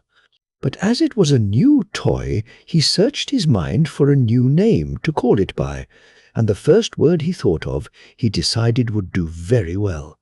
"It is called a dolly, my dear," he said to Bessie. "I shall call the dolly my baby," returned Bessie, kissing it fondly. "And I shall tend it and care for it just as nurse cares for me." "Thank you very much, Claus. Your gift has made me happier than I have ever been before." Then she rode away, hugging the toy in her arms, and Claus, seeing her delight, thought he would make another dolly, better and more natural than the first. He brought more clay from the brook, and remembering that Bessie had called the dolly her baby, he resolved to form this one into a baby's image. That was no difficult task to the clever workman, and soon the baby dolly was lying on the board and placed in the sun to dry. Then, with the clay that was left, he began to make an image of Bessie Blithesome herself. This was not so easy, for he found he could not make the silken robe of the Lord's daughter out of the common clay. So he called the fairies to his aid, and asked them to bring him coloured silks with which to make a real dress for the clay image. The fairies set off at once on their errand, and before nightfall they returned with a generous supply of silks and laces and golden threads. Claus now became impatient to complete his new dolly, and instead of waiting for the next day's sun, he placed the clay image upon his hearth and covered it over with glowing coals. By morning, when he drew the dolly from the ashes, it had baked as hard as if it had lain a full day in the hot sun. Now our Claus became a dressmaker as well as a toy-maker. He cut the lavender silk and neatly sewed it into a beautiful gown that just fitted the new dolly, and he put a lace collar around its neck and pink silk shoes on its feet. The natural colour of baked clay is a light grey, but Claus painted the face to resemble the colour of flesh, and he gave the dolly Bessie's brown eyes and golden hair and rosy cheeks. It was really a beautiful thing to look upon, and sure to bring joy to some childish heart. While Claus was admiring it, he heard a knock at his door, and little Mary entered. Her face was sad and her eyes red with continued weeping. "Why, what has grieved you, my dear?" asked Claus, taking the child in his arms. I've bewoke my tat," sobbed Mary. "How?" he inquired, his eyes twinkling. I dropped him, and bewoke off him's tail, and then I dropped him and bewoke off him's ear. And now him's all spoilt." Claus laughed. "Never mind, Mary dear," he said. "How would you like this new dolly instead of a cat?" Mary looked at the silk-robed dolly, and her eyes grew big with astonishment. "Oh, Claus!" she cried, clapping her small hands together with rapture. "Tan, I have it bullful lady." "Do you like it?" he asked. "I love it," said she. "It's better'n tats." "Then take it, dear, and be careful not to break it." Mary took the dolly with a joy that was almost reverent, and her face dimpled with smiles as she started along the path toward home. 6. The wickedness of the Awgwas. I must now tell you something about the Awgwas, that terrible race of creatures which caused our good Claus so much trouble, and nearly succeeded in robbing the children of the world of their earliest and best friend. I do not like to mention the Awgwas, but they are a part of this history, and cannot be ignored. They were neither mortals nor immortals, but stood midway between those classes of beings. The Awgwas were invisible to ordinary people, but not to immortals. They could pass swiftly through the air from one part of the world to another, and had the power of influencing the minds of human beings to do their wicked will. They were of gigantic stature, and had coarse, scowling countenances which showed plainly their hatred of all mankind. They possessed no consciences whatever, and delighted only in evil deeds. Their homes were in rocky, mountainous places, from whence they sallied forth to accomplish their wicked purposes. The one of their number that could think of the most horrible deed for them to do was always elected the King Awgwa, and all the race obeyed his orders.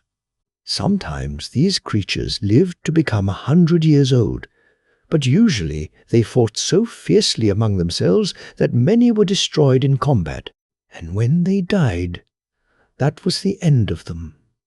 Mortals were powerless to harm them, and the immortals shuddered when the Awgwas were mentioned and always avoided them.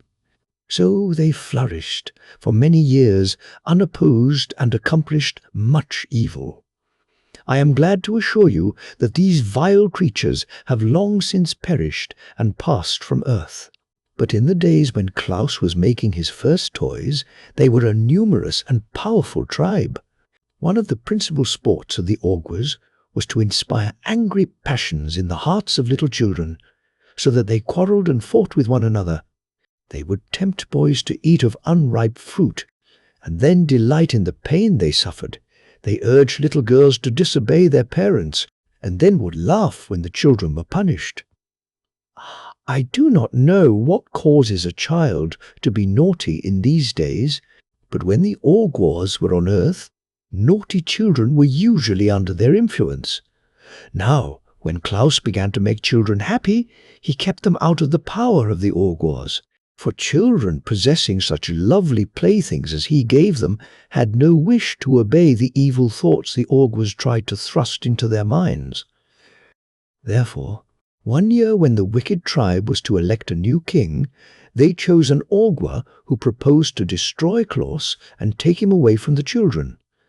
There are, as you know, fewer naughty children in the world since Claus came to the Laughing Valley and began to make his toys, said the new king, as he squatted upon a rock and looked around at the scowling faces of his people. Why, Bessie Blithesome has not stamped her foot once this month, nor has Mary's brother slapped his sister's face or thrown the puppy into the rain barrel.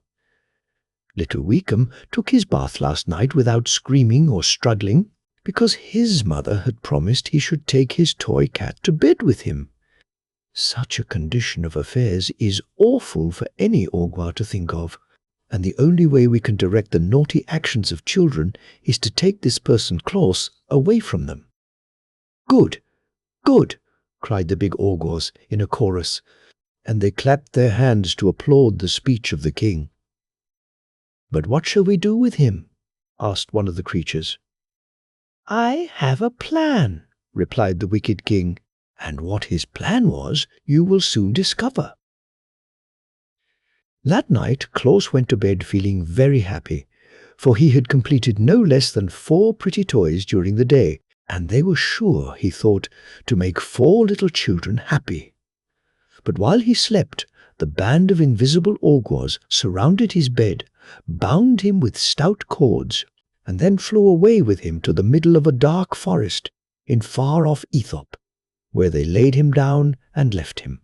When morning came, Claus found himself thousands of miles from any human being, a prisoner in the wild jungle of an unknown land. From the limb of a tree above his head swayed a huge python, one of those reptiles that are able to crush a man's bones in their coils. A few yards away crouched a savage panther, its glaring red eyes fixed full on the helpless Claus. One of those monstrous spotted spiders whose sting is death crept stealthily toward him over the matted leaves, which shriveled and turned black at its very touch. But Claus had been reared in Burzee and was not afraid. "Come to me, ye nooks of the forest," he cried, and gave the low, peculiar whistle that the nooks know. The panther, which was about to spring upon its victim, turned and slunk away.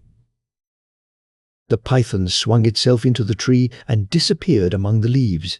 The spider stopped short in its advance and hid beneath a rotting log. Claus had no time to notice them, for he was surrounded by a band of harsh-featured nooks, more crooked and deformed in appearance than any he had ever seen. "Who are you that call on us?" demanded one in a gruff voice. "The friend of your brothers in Burzee," answered Claus. "I have been brought here by my enemies, the Orgwas, and left to perish miserably. Yet now I implore your help to release me and to send me home again." "Have you the sign?" asked another. "Yes," said Claus. They cut his bonds, and with his free arms he made the secret sign of the nooks. Instantly they assisted him to stand upon his feet, and they brought him food and drink to strengthen him. "Our brothers of Burzee make queer friends," grumbled an ancient nook whose flowing beard was pure white. "But he who knows our secret sign and signal is entitled to our help, whoever he may be. Close your eyes, stranger, and we will conduct you to your home. Where shall we seek it?" "'Tis in the Laughing Valley," answered Claus, shutting his eyes. "There is but one Laughing Valley in the known world, so we cannot go astray," remarked the nook. As he spoke, the sound of his voice seemed to die away, so Claus opened his eyes to see what caused the change. To his astonishment, he found himself seated on the bench by his own door, with the Laughing Valley spread out before him. That day he visited the wood nymphs and related his adventure to Queen Zurline and Nessil. "The Orgwas have become your enemies," said the lovely queen thoughtfully. "So we must do all we can to protect you from their power." "It was cowardly to bind him while he slept," remarked Nessil with indignation. "The evil ones are ever cowardly," answered Zulin. "But our friend's slumber shall not be disturbed again." The queen herself came to the dwelling of Claus that evening and placed her seal on every door and window to keep out the Orgwas. And under the seal of Queen Zurline was placed the seal of the fairies and the seal of the Ryls and the seals of the nooks, that the charm might become more powerful. And Claus carried his toys to the children again and made many more of the little ones happy. You may guess how angry the King Orgwa and his fierce band were when it was known to them that Claus had escaped from the forest of Aethop. They raged madly for a whole week, and then held another meeting among the rocks. "It is useless to carry him where the nooks reign," said the king, "for he has their protection. So let us cast him into a cave of our own mountains, where he will surely perish." This was promptly agreed to, and the wicked band set out that night to seize Claus. But they found his dwelling guarded by the seals of the immortals, and were obliged to go away, baffled and disappointed. "Never mind," said the king, "he does not sleep always."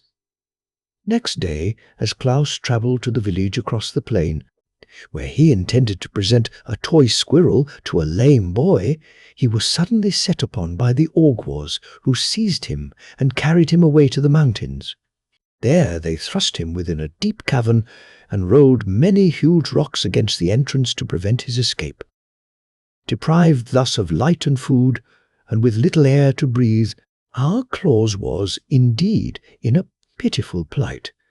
But he spoke the mystic words of the fairies, which always command their friendly aid, and they came to his rescue and transported him to the Laughing Valley in the twinkling of an eye. Thus the augurs discovered they might not destroy one who had earned the friendship of the immortals. So the evil band sought other means of keeping Claus from bringing happiness to children, and so making them obedient.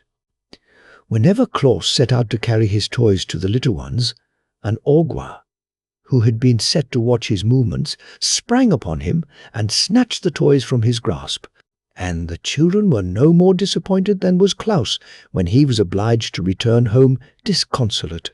Still he persevered and made many toys for his little friends and started with them for the villages. And always the augurs robbed him as soon as he had left the valley. They threw the stolen playthings into one of their lonely caverns, and quite a heap of toys accumulated before Claus became discouraged and gave up all attempts to leave the valley. Then children began coming to him, since they found he did not go to them. But the wicked augurs flew around them and caused their steps to stray and the paths to become crooked, so never a little one could find a way into the Laughing Valley. Lonely days now fell upon Claus, for he was denied the pleasure of bringing happiness to the children whom he had learned to love. Yet he bore up bravely, for he thought surely the time would come when the augurs would abandon their evil designs to injure him. He devoted all his hours to toy-making, and when one plaything had been completed, he stood it on a shelf he had built for that purpose. When the shelf became filled with rows of toys, he made another one, and filled that also, so that in time he had many shelves filled with gay and beautiful toys representing horses, dogs, cats, elephants, lambs, rabbits, and deer, as well as pretty dolls of all sizes, and balls and marbles of baked clay painted in gay colors. Often, as he glanced at this array of childish treasures, the heart of good old Claus became sad, so greatly did he long to carry the toys to his children. And at last, because he could bear it no longer, he ventured to go to the great Ak, to whom he told the story of his persecution by the augurs, and begged the master woodsman to assist him. 7. The Great Battle between Good and Evil. Ak listened gravely to the recital of Claus, stroking his beard the while with a slow, graceful motion that betokened deep thought. He nodded approvingly when Claus told how the Knooks and fairies had saved him from death, and frowned when he heard how the augurs had stolen the children's toys. At last he said, "From the beginning I have approved the work you are doing among the children of men, and it annoys me that your good deeds should be thwarted by the augurs. We immortals have no connection whatever with the evil creatures who have attacked you. Always have we avoided them, and they, in turn, have hitherto taken care not to cross our pathway. But in this matter I find they have interfered with one of our friends, and I will ask them to abandon their persecutions, as you are under our protection." Claus thanked the master woodsman most gratefully, and returned to his valley, while Ak, who never delayed carrying out his promises, at once travelled to the mountains of the augurs. There, standing on the bare rocks, he called on the king and his people to appear. Instantly the place was filled with throngs of the scowling augurs, and their king, perching himself on a point of rock, demanded fiercely, "Who dares call on us?" "It is I, the master woodsman of the world," responded Ak. "Here are no forests for you to claim," cried the king angrily. "We owe no allegiance to you, nor to any immortal." "That is true," replied Ak calmly. "Yet you have ventured to interfere with the actions of Claus, who dwells in the Laughing Valley and is under our protection." Many of the augurs began muttering at this speech, and their king turned threateningly on the master woodsman. "You are set to rule the forests, but the plains and the valleys are ours," he shouted. keep to your own dark woods. We will do as we please with Claus. You shall not harm our friend in any way, replied Ak. Shall we not? Asked the king impudently. You will see. Our powers are vastly superior to those of mortals, and fully as great as those of immortals. It is your conceit that misleads you, said Ak sternly. You are a transient race, passing from life into nothingness. We who live forever pity but despise you. On earth you are scorned by all, and in heaven you have no place. Even the mortals, after their earth life, enter another existence for all time. And so are your superiors. How then dare you, who are neither mortal nor immortal, refuse to obey my wish? The Awgwas sprang to their feet with menacing gestures, but their king motioned them back. Never before, he cried to Ak while his voice trembled with rage, has an immortal declared himself the master of the Awgwas. Never shall an immortal venture to interfere with our actions again, for we will avenge your scornful words by killing your friend Claus within 3 days. Nor you, nor all the immortals can save him from our wrath. We defy your powers. Begone, master woodsman of the world. In the country of the Awgwas you have no place. It is war, declared Ak with flashing eyes. It is war, returned the king savagely. In 3 days your friend will be dead. The master turned away and came to his forest of Burzee, where he called a meeting of the immortals and told them of the defiance of the Awgwas and their purpose to kill Claus within 3 days. The little folk listened to him quietly. What shall we do? Asked Ak. These creatures are of no benefit to the world, said the prince of the Nooks. We must destroy them. Their lives are devoted only to evil deeds, said the prince of the Rills. We must destroy them. They have no conscience, and endeavour to make all mortals as bad as themselves, said the queen of the fairies. We must destroy them. They have defied the great Ak, and threatened the life of our adopted son, said beautiful Queen Zerline. We must destroy them. The master woodsman smiled. You speak well, said he.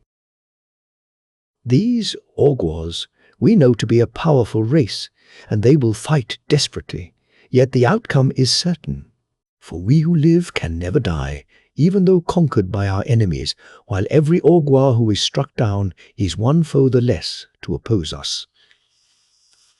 Prepare then for battle, and let us resolve to show no mercy to the wicked. Thus arose that terrible war between the immortals and the spirits of evil, which is sung of in fairyland to this very day. The King Awgwa and his band determined to carry out the threat to destroy Claus. They now hated him for 2 reasons. He made children happy and was a friend of the master woodsman. But since Ak's visit, they had reason to fear the opposition of the immortals, and they dreaded defeat. So the king sent swift messengers to all parts of the world to summon every evil creature to his aid. And on the 3rd day after the declaration of war, a mighty army was at the command of the King Awgwa. There were 300 Asiatic dragons, breathing fire that consumed everything it touched. These hated mankind and all good spirits. And there were the 3-eyed giants of Tartary, a host in themselves, who liked nothing better than to fight. And next came the black demons from Babylonia, with great spreading wings like those of a bat, which swept terror and misery through the world as they beat upon the air. And joined to these were the Guzzle goblins, with long talons as sharp as swords, with which they clawed the flesh from their foes. Finally, every mountain Awgwa in the world had come to participate in the great battle with the immortals. The King Awgwa looked around upon this vast army, and his heart beat high with wicked pride, for he believed he would surely triumph over his gentle enemies, who had never before been known to fight. But the master woodsman had not been idle. None of his people was used to warfare, yet now that they were called upon to face the hosts of evil, they willingly prepared for the fray. Ak had commanded them to assemble in the Laughing Valley, where Claus, ignorant of the terrible battle that was to be waged on his account, was quietly making his toys. Soon the entire valley, from hill to hill, was filled with the little immortals. The master woodsman stood first, bearing a gleaming axe that shone like burnished silver. Next came the Ryls, armed with sharp thorns from bramble bushes. Then the Knooks, bearing the spears they used when they were forced to prod their savage beasts into submission. The fairies, dressed in white gauze with rainbow-hued wings, bore golden wands, and the wood nymphs, in their uniforms of oak-leaf green, carried switches from ash trees as weapons. Loud laughed the Orgwa king when he beheld the size and the arms of his foes. To be sure, the mighty axe of the woodsman was to be dreaded, but the sweet-faced nymphs and pretty fairies, the gentle rills and crooked nooks, were such harmless folk that he almost felt shame at having called such a terrible host to oppose them. "Since these fools dare fight," he said to the leader of the Tatari giants, "I will overwhelm them with our evil powers." To begin the battle, he poised a great stone in his left hand and cast it full against the sturdy form of the master woodsman, who turned it aside with his axe. Then rushed the three-eyed giants of Tatari upon the Knooks, and the Guzzle goblins upon the Ryls, and the fire-breathing dragons upon the sweet fairies. Because the nymphs were Ak's own people, the band of Orgwas sought them out, thinking to overcome them with ease. But it is the law that while evil, unopposed, may accomplish terrible deeds, the powers of good can never be overthrown when opposed to evil. Well had it been for the King Orgwa had he known the law. His ignorance cost him his existence, for one flash of the axe borne by the master woodsman of the world cleft the wicked king in twain and rid the earth of the vilest creature it contained. Greatly marvelled the Tatari giants when the spears of the little Knooks pierced their thick walls of flesh and sent them reeling to the ground with howls of agony. Woe came upon the sharp-taloned goblins when the thorns of the Ryls reached their savage hearts and let their life-blood sprinkle all the plain. And afterward, from every drop, a thistle grew. The dragons paused, astonished, before the fairy wands, from whence rushed a power that caused their fiery breaths to flow back on themselves so that they shriveled away and died. As for the Orgwas, they had scant time to realize how they were destroyed, for the ash switches of the nymphs bore a charm unknown to any Orgwa, and turned their foes into clods of earth at the slightest touch. When Ak leaned upon his gleaming axe and turned to look over the field of battle, he saw the few giants who were able to run disappearing over the distant hills on their return to Tatari. The goblins had perished everyone, as had the terrible dragons, while all that remained of the wicked Orgwas was a great number of earthen hillocks dotting the plain. And now the immortals melted from the valley like dew at sunrise to resume their duties in the forest, while Ak walked slowly and thoughtfully to the house of Claus and entered. "You have many toys ready for the children," said the woodsman, "and now you may carry them across the plain to the dwellings and the villages without fear." "Will not the Orgwas harm me?" asked Claus eagerly. "The Orgwas," said Ak, "have perished. Now I will gladly have done with wicked spirits and with fighting and bloodshed. It was not from choice that I told of the Orgwas and their allies, and of their great battle with the immortals. They were part of this history, and could not be avoided." 8. The First Journey with the Reindeer. Those were happy days for Claus when he carried his accumulation of toys to the children who had awaited them so long. During his imprisonment in the valley, he had been so industrious that all his shelves were filled with playthings, and after quickly supplying the little ones living nearby, he saw he must now extend his travels to wider fields. Remembering the time when he had journeyed with Ak through all the world, he knew children were everywhere, and he longed to make as many as possible happy with his gifts. So he loaded a great sack with all kinds of toys, slung it upon his back that he might carry it more easily, and started off on a longer trip than he had yet undertaken. Wherever he showed his merry face, in hamlet or in farmhouse, he received a cordial welcome, for his fame had spread into far lands. At each village the children swarmed about him, following his footsteps wherever he went, and the women thanked him gratefully for the joy he brought their little ones, and the men looked upon him curiously that he should devote his time to such a queer occupation as toy-making. But everyone smiled on him and gave him kindly words, and Claus felt amply repaid for his long journey. When the sack was empty, he went back again to the Laughing Valley and once more filled it to the brim. This time he followed another road into a different part of the country, and carried happiness to many children who never before had owned a toy or guessed that such a delightful plaything existed. After a third journey, so far away that Claus was many days walking the distance, the store of toys became exhausted, and without delay he set about making a fresh supply. From seeing so many children and studying their tastes, he had acquired several new ideas about toys.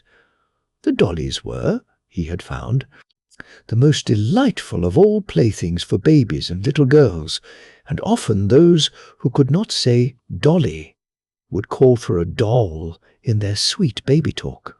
So Claus resolved to make many dolls of all sizes and to dress them in bright-colored clothing. The older boys, and even some of the girls, loved the images of animals, so he still made cats and elephants and horses. And many of the little fellows had musical natures and longed for drums and cymbals and whistles and horns. So he made a number of toy drums with tiny sticks to beat them with, and he made whistles from the willow trees and horns from the bog reeds, and cymbals from bits of beaten metal.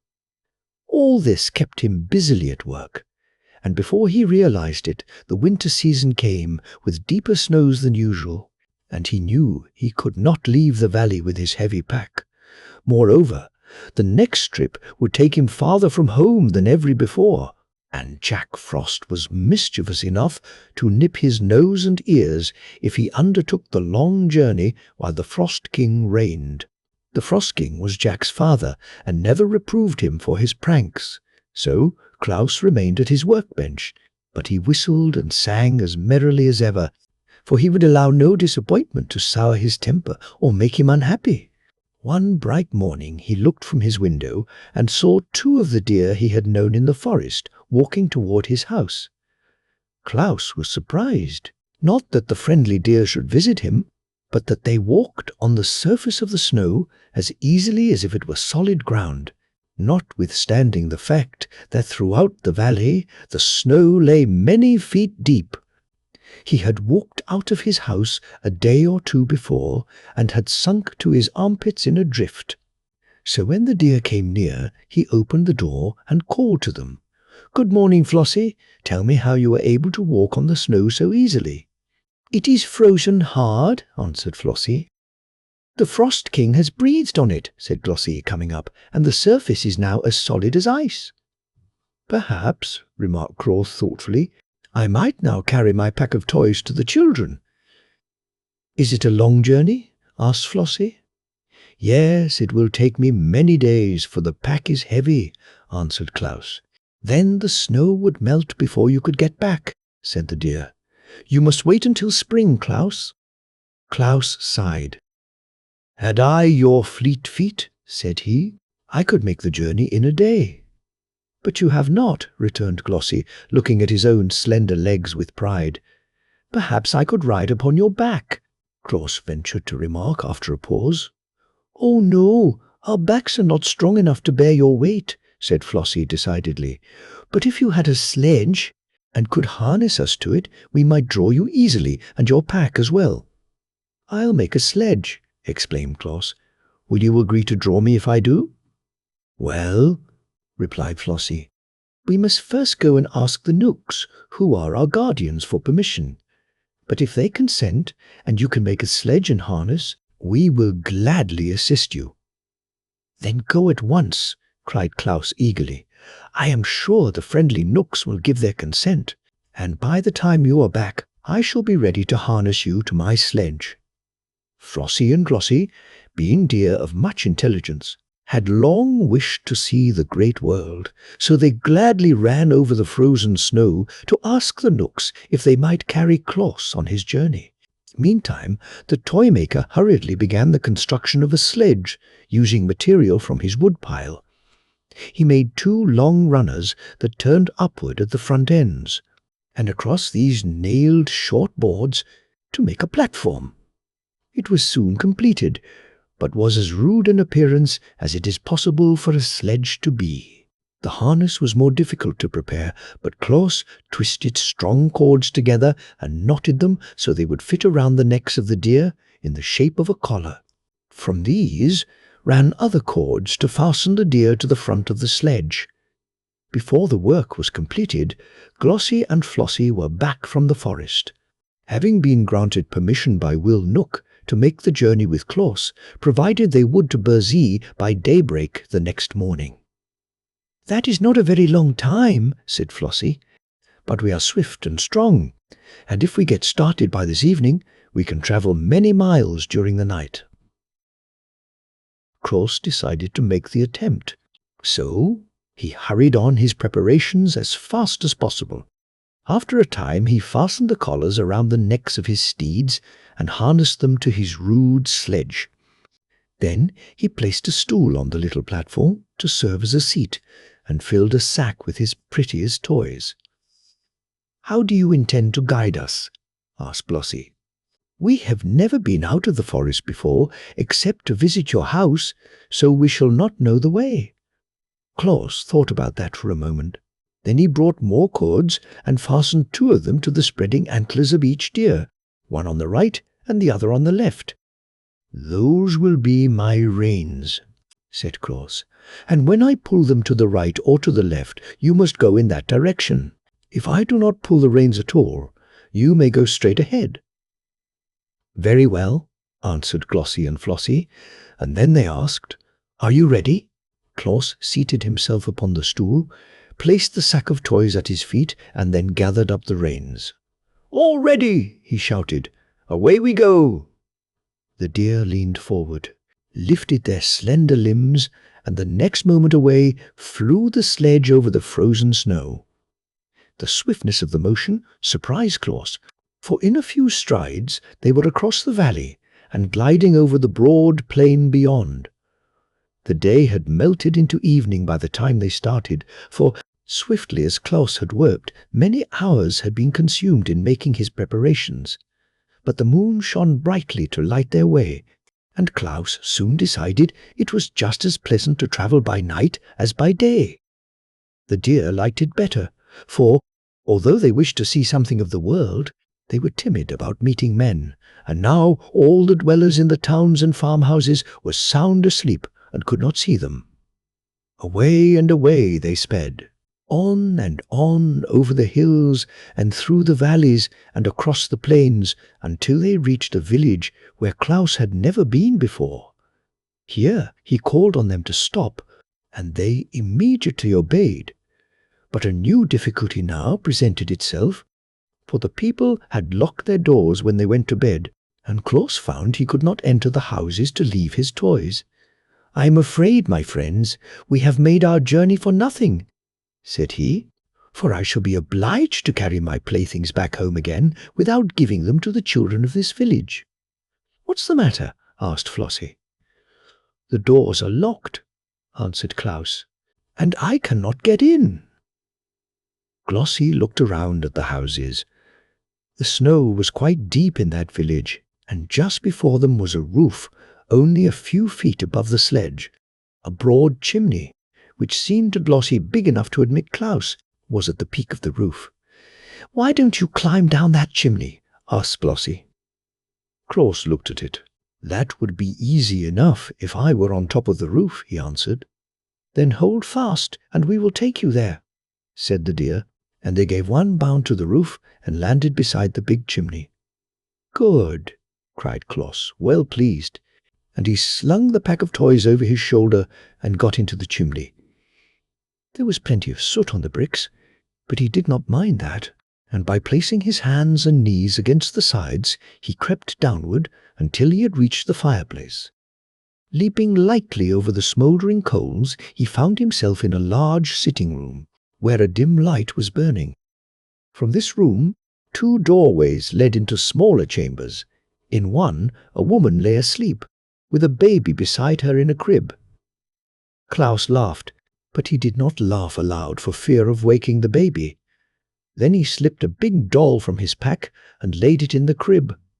The little one smiled, as if it dreamed of the pretty plaything it was to find on the morrow. And Claus crept softly from the room and entered at the other doorway. Here were 2 boys, fast asleep with their arms around each other's neck. Claus gazed at them lovingly a moment and then placed upon the bed a drum, 2 horns, and a wooden elephant. He did not linger, now that his work in this house was done, but climbed the chimney again and seated himself on his sledge. "Can you find another chimney?" he asked the reindeer. "Easily enough," replied Glossie and Flossie. Down to the edge of the roof they raced, and then, without pausing, leaped through the air to the top of the next building, where a huge old-fashioned chimney stood. "Don't be so long this time," called Flossie, "or we shall never get back to the forest by daybreak." Claus made a trip down this chimney also, and found 5 children sleeping in the house, all of whom were quickly supplied with toys. When he returned, the deer sprang to the next roof, but on descending the chimney, Claus found no children there at all. That was not often the case in this village, however, so he lost less time than you might suppose in visiting the dreary homes where there were no little ones. When he had climbed down the chimneys of all the houses in that village and had left a toy for every sleeping child, Claus found that his great sack was not yet half emptied. "Onward, friends!" he called to the deer. "We must seek another village." So away they dashed, although it was long past midnight, and in a surprisingly short time they came to a large city, the largest Claus had ever visited since he began to make toys.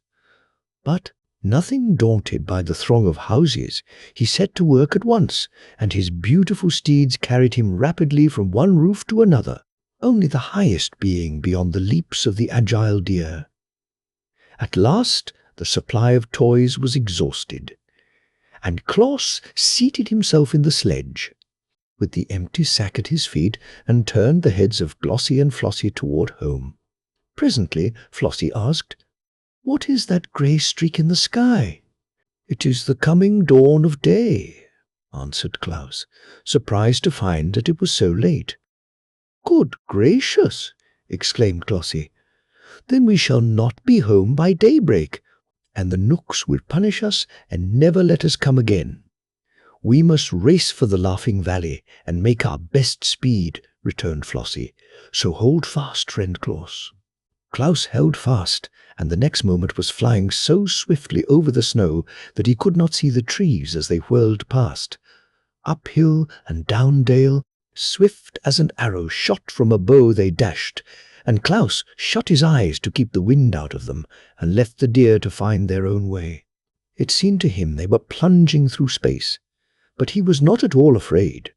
The Knooks were severe masters and must be obeyed at all hazards, and the grey streak in the sky was growing brighter every moment. Finally the sledge came to a sudden stop, and Claus, who was taken unawares, tumbled from his seat into a snowdrift. As he picked himself up, he heard the deer crying, "Quick, friend, quick! Cut away our harness!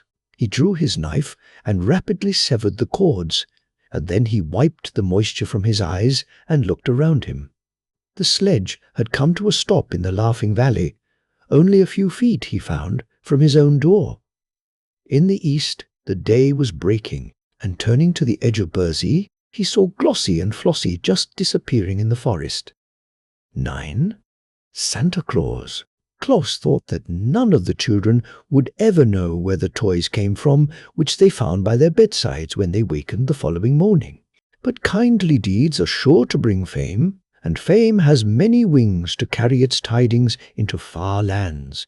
So for miles and miles in every direction people were talking of Claus and his wonderful gifts to children. The sweet generousness of his work caused a few selfish folk to sneer, but even these were forced to admit their respect for a man so gentle-natured that he loved to devote his life to pleasing the helpless little ones of his race. Therefore, the inhabitants of every city and village had been eagerly watching the coming of Claus, and remarkable stories of his beautiful playthings were told the children to keep them patient and contented. When, on the morning following the first trip of Claus with his deer, the little ones came running to their parents with the pretty toys they had found, and asked from whence they came, there was but one reply to the question. "The good Claus must have been here, my darlings, for his are the only toys in all the world." "But how did he get in?" asked the children. At this, the fathers shook their heads, being themselves unable to understand how Claus had gained admittance to their homes. But the mothers, watching the glad faces of their dear ones, whispered that the good Claus was no mortal man but assuredly a saint, and they piously blessed his name for the happiness he had bestowed upon their children. "A saint," said one, with bowed head, "has no need to unlock doors if it pleases him to enter our homes." And afterward, when a child was naughty or disobedient, its mother would say, "You must pray to the good Santa Claus for forgiveness. He does not like naughty children, and unless you repent, he will bring you no more pretty toys." But Santa Claus himself would not have approved this speech. He brought toys to the children because they were little and helpless, and because he loved them. He knew that the best of children were sometimes naughty, and that the naughty ones were often good. It is the way with children the world over, and he would not have changed their natures had he possessed the power to do so. And that is how our Claus became Santa Claus.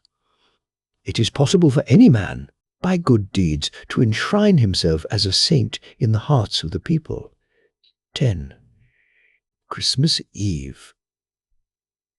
The day that broke as Claus returned from his night ride with Glossie and Flossie brought to him a new trouble. Will Nook, the chief guardian of the deer, came to him, surly and ill-tempered, to complain that he had kept Glossie and Flossie beyond daybreak in opposition to his orders. "Yet it could not have been very long after daybreak," said Claus. "It was 1 minute after," answered Will Nook, "and that is as bad as 1 hour. I shall set the stinging gnats on Glossie and Flossie, and they will thus suffer terribly for their disobedience." "Don't do that," begged Claus. "It was my fault." But Will Nook would listen to no excuses, and went away grumbling and growling in his ill-natured way. For this reason, Claus entered the forest to consult Nesile about rescuing the good deer from punishment. To his delight, he found his old friend, the master woodsman, seated in the circle of nymphs. Ak listened to the story of the night journey to the children, and of the great assistance the deer had been to Claus by drawing his sledge over the frozen snow. "I do not wish my friends to be punished if I can save them," said the toy-maker when he had finished the relation. "They were only 1 minute late, and they ran swifter than a bird flies to get home before daybreak." Ak stroked his beard thoughtfully a moment, and then sent for the Prince of the Nooks, who rules all his people in Bursey, and also for the Queen of the Fairies and the Prince of the Rills. When all had assembled, Claus told his story again, at Ak's command, And then the master addressed the Prince of the Knooks, saying, "The good work that Claus is doing among mankind deserves the support of every honest immortal. Already he is called a saint in some of the towns, and before long the name of Santa Claus will be lovingly known in every home that is blessed with children. Moreover, he is a son of our forest, so we owe him our encouragement. You, ruler of the Knooks, have known him these many years. Am I not right in saying he deserves our friendship?" The prince, crooked and sour of visage as all Knooks are, looked only upon the dead leaves at his feet and muttered, "You are the master woodsman of the world." Ak smiled, but continued, in soft tones, "It seems that the deer which are guarded by your people can be of great assistance to Claus, and as they seem willing to draw his sledge, I beg that you will permit him to use their services whenever he pleases." The prince did not reply, but tapped the curled point of his sandal with the tip of his spear, as if in thought. Then the fairy queen spoke to him in this way, "If you consent to Ak's request, I will see that no harm comes to your deer while they are away from the forest." And the Prince of the Rills added, "For my part, I will allow to every deer that assists Claus the privilege of eating my casa plants, which give strength, and my grawl plants, which give fleetness of foot, and my marben plants, which give long life." And the Queen of the Nymphs said, "The deer which draw the sledge of Claus will be permitted to bathe in the forest pool of Nares, which will give them sleek coats and wonderful beauty." The Prince of the Knooks, hearing these promises, shifted uneasily on his seat, for in his heart he hated to refuse a request of his fellow immortals, although they were asking an unusual favor at his hands, and the Knooks are unaccustomed to granting favors of any kind. Finally he turned to his servants and said, "Call Will Knook." When surly Will came and heard the demands of the immortals, he protested loudly against granting them. "Deer are deer," said he, "and nothing but deer." Were they horses? It would be right to harness them like horses, but no one harnesses deer because they are free, wild creatures, owing no service of any sort to mankind. It would degrade my deer to labor for Claus, who is only a man in spite of the friendship lavished on him by the immortals. "You have heard," said the prince to Ak. "There is truth in what Will says." "Call Glossie and Flossie," returned the master. The deer were brought to the conference, and Ak asked them if they objected to drawing the sledge for Claus. "No, indeed," replied Glossie. "We enjoyed the trip very much." "And we tried to get home by daybreak," added Flossie, "but were unfortunately a minute too late." "A minute lost at daybreak doesn't matter," said Ak. "You are forgiven for that delay." "Provided it does not happen again," said the Prince of the Knooks sternly. "And will you permit them to make another journey with me?" asked Claus eagerly. The prince reflected while he gazed at Will, who was scowling, and at the master woodsman, who was smiling. Then he stood up and addressed the company as follows. "Since you all urge me to grant the favor, I will permit the deer to go with Claus once every year, on Christmas Eve, provided they always return to the forest by daybreak. He may select any number he pleases, up to 10, to draw his sledge, and those shall be known among us as reindeer, to distinguish them from the others. And they shall bathe in the pool of Nares, and eat the casa and grawl and marben plants, and shall be under the especial protection of the fairy queen. And now cease scowling, Will Knook, for my words shall be obeyed." He hobbled quickly away through the trees to avoid the thanks of Claus and the approval of the other immortals, and Will, looking as cross as ever, followed him. But Ak was satisfied, knowing that he could rely on the promise of the prince, however grudgingly given, and Glossie and Flossie ran home, kicking up their heels delightedly at every step. "When is Christmas Eve?" Claus asked the master. "In about 10 days," he replied.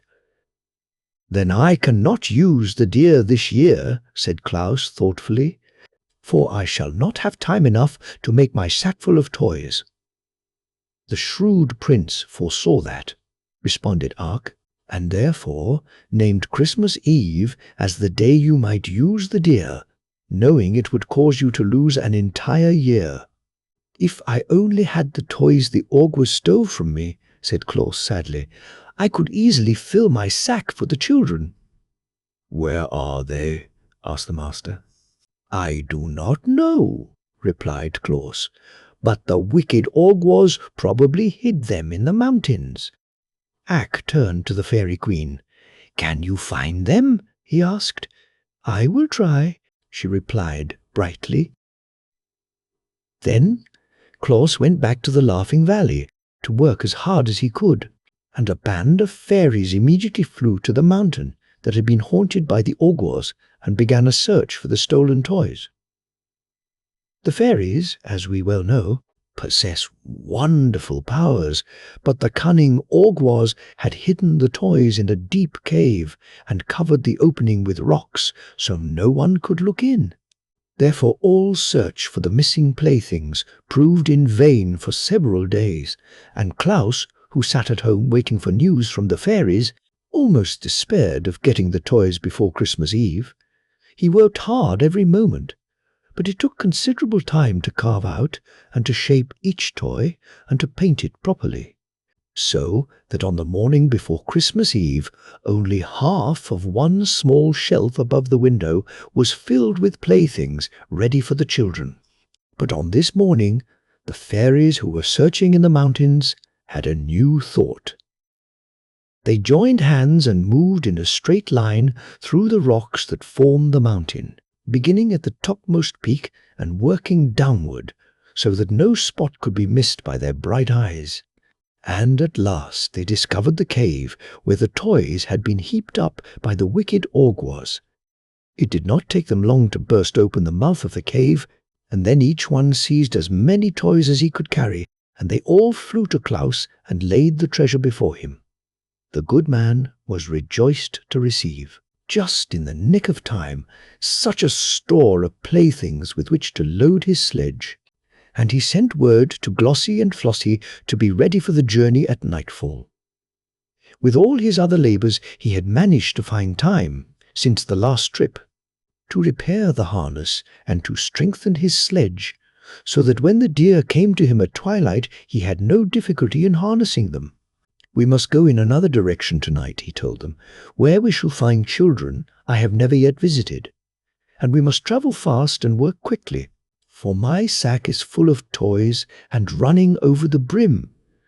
So, just as the moon arose, they dashed out of the Laughing Valley and across the plain and over the hills to the south. The air was sharp and frosty, and the starlight touched the snowflakes and made them glitter like countless diamonds. The reindeer leaped onward with strong, steady bounds, and Klaus's heart was so light and merry that he laughed and sang while the wind whistled past his ears. With a ho, ho, ho, and a ha, ha, ha, and a ho, ho. Ha, ha, he, now away we go, o'er the frozen snow, as merry as we can be.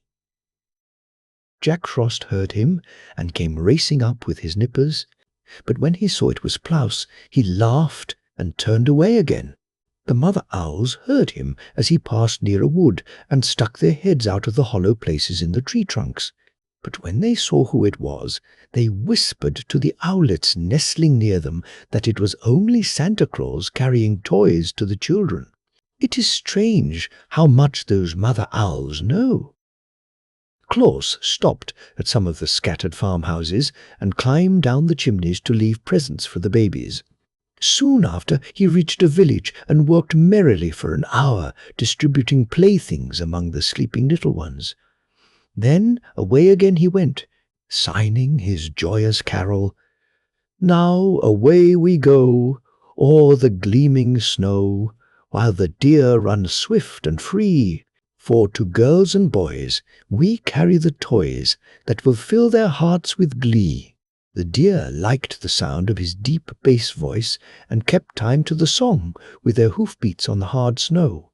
But soon they stopped at another chimney, and Santa Claus, with sparkling eyes and face brushed red by the wind, climbed down its smoky sides and left a present for every child the house contained. It was a merry, happy night. Swiftly the deer ran, and busily their driver worked to scatter his gifts among the sleeping children. But the sack was empty at last, and the sledge headed homeward, and now again the race with daybreak began. Glossie and Flossie had no mind to be rebuked a second time for tardiness, so they fled with a swiftness that enabled them to pass the gale on which the Frost King rode, and soon brought them to the Laughing Valley. It is true, when Claus released his steeds from their harness, the eastern sky was streaked with grey. But Glossie and Flossie were deep in the forest before day fairly broke. Claus was so wearied with his night's work that he threw himself upon his bed and fell into a deep slumber. And while he slept, the Christmas sun appeared in the sky and shone upon hundreds of happy homes where the sound of childish laughter proclaimed that Santa Claus had made them a visit. God bless him. It was his first Christmas Eve, and for hundreds of years since then he has nobly fulfilled his mission to bring happiness to the hearts of little children. 11. How the first stockings were hung by the chimneys. When you remember that no child, until Santa Claus began his travels, had ever known the pleasure of possessing a toy, you will understand how joy crept into the homes of those who had been favored with a visit from the good man, and how they talked of him day by day in loving tones, and were honestly grateful for his kindly deeds. It is true, the great warriors and mighty kings and clever scholars of that day were often spoken of by the people, but no one of them was so greatly beloved as Santa Claus, because none other was so unselfish as to devote himself to making others happy. For a generous deed lives longer than a great battle, or a king's decree, or a scholar's essay, because it spreads and leaves its mark on all nature and endures through many generations. The bargain made with the Nook Prince changed the plans of Claus for all future time, for being able to use the reindeer on but one night of each year, he decided to devote all the other days to the manufacture of playthings, and on Christmas Eve to carry them to the children of the world.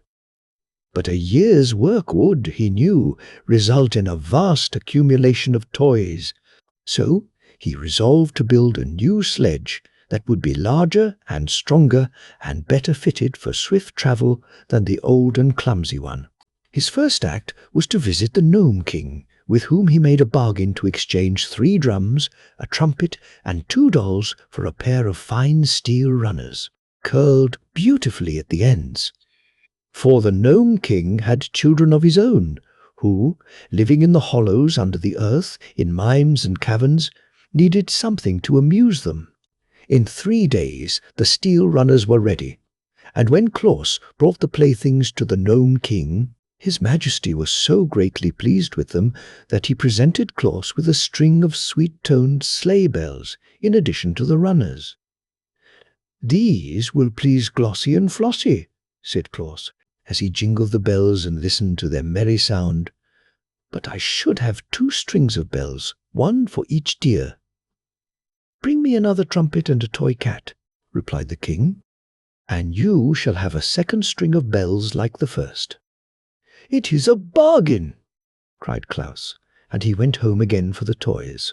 The new sledge was carefully built, the Knooks bringing plenty of strong but thin boards to use in its construction.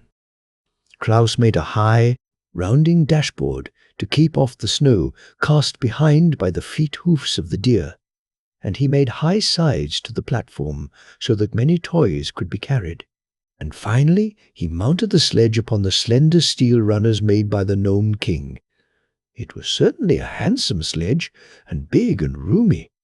Claus painted it in bright colors although no one was likely to see it during his midnight journeys, and when all was finished, he sent for Glossie and Flossie to come and look at it. The deer admired the sledge, but gravely declared it was too big and heavy for them to draw. "We might pull it over the snow, to be sure," said Glossie, "but we would not pull it fast enough to enable us to visit the faraway cities and villages and return to the forest by daybreak." "Then I must add 2 more deer to my team," declared Claus, after a moment's thought. "The Nook Prince allowed you as many as 10. "Why not use them all?" asked Flossie. "Then we could speed like the lightning and leap to the highest roofs with ease." "A team of 10 reindeer," cried Claus delightedly. "That will be splendid. Please return to the forest at once and select 8 other deer as like yourselves as possible. And you must all eat of the casa plant to become strong, and of the grawl plant to become fleet of foot, and of the marben plant, that you may live long to accompany me on my journeys. Likewise, it will be well for you to bathe in the pool of Naches, which the lovely Queen Zurline declares will render you rarely beautiful. Should you perform these duties faithfully, there is no doubt that on next Christmas Eve my 10 reindeer will be the most powerful and beautiful steeds the world has ever seen." So Glossie and Flossie went to the forest to choose their mates, and Claus began to consider the question of a harness for them all. In the end, he called upon Peter Noak for assistance, for Peter's heart is as kind as his body is crooked, and he is remarkably shrewd as well, and Peter agreed to furnish strips of tough leather for the harness. This leather was cut from the skins of lions that had reached such an advanced age that they died naturally, and on one side was tawny hair, while the other side was cured to the softness of velvet by the deft Nooks.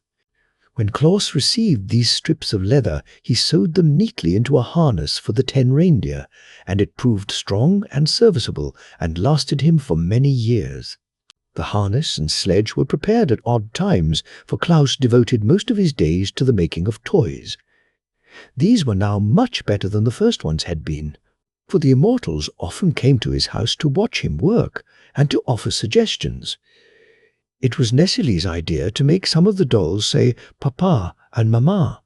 It was a thought of the Nooks to put a squeak inside the lambs, so that when a child squeezed them they would say Ba ha ha ha ha. And the Fairy Queen advised Claus to put whistles in the birds, so they could be made to sing, and wheels on the horses, so children could draw them around. Many animals perished in the forest, from one cause or another, and their fur was brought to Claus, that he might cover with it the small images of beasts he made for playthings. A merry Ryle suggested that Claus make a donkey with a nodding head, which he did, and afterward found that it amused the little ones immensely. And so the toys grew in beauty and attractiveness every day, until they were the wonder of even the immortals. When another Christmas Eve drew near, there was a monster load of beautiful gifts for the children, ready to be loaded upon the big sledge. Claus filled 3 sacks to the brim, and tucked every corner of the sledge box full of toys besides. Then, at twilight, the 10 reindeer appeared, and Flossie introduced them all to Claus. They were Racer and Pacer, reckless and speckless, fearless and peerless, and ready and steady, who, with Glossie and Flossie, made up the 10 who have traversed the world these hundreds of years with their generous master. They were all exceedingly beautiful, with slender limbs, spreading antlers, velvety dark eyes, and smooth coats of fawn color spotted with white. Claus loved them at once, and has loved them ever since, for they are loyal friends and have rendered him priceless service. The new harness fitted them nicely, and soon they were all fastened to the sledge by 2s, with Glossie and Flossie in the lead. These wore the strings of sleigh bells, and were so delighted with the music they made that they kept prancing up and down to make the bells ring. Claus now seated himself in the sledge, drew a warm robe over his knees and his fur cap over his ears, and cracked his long whip as a signal to start. Instantly the 10 leaped forward and were away like the wind, while Jolly Claus laughed gleefully to see them run and shouted a song in his big, hearty voice. With a ho, ho, ho, and a ha, ha, ha, and a ho, ho, ha, ha, hee, now away we go. Oh, the frozen snow, as merry as we can be. There are many joys in our load of toys, as many a child will know. We'll scatter them wide on our wild night ride o'er the crisp and sparkling snow.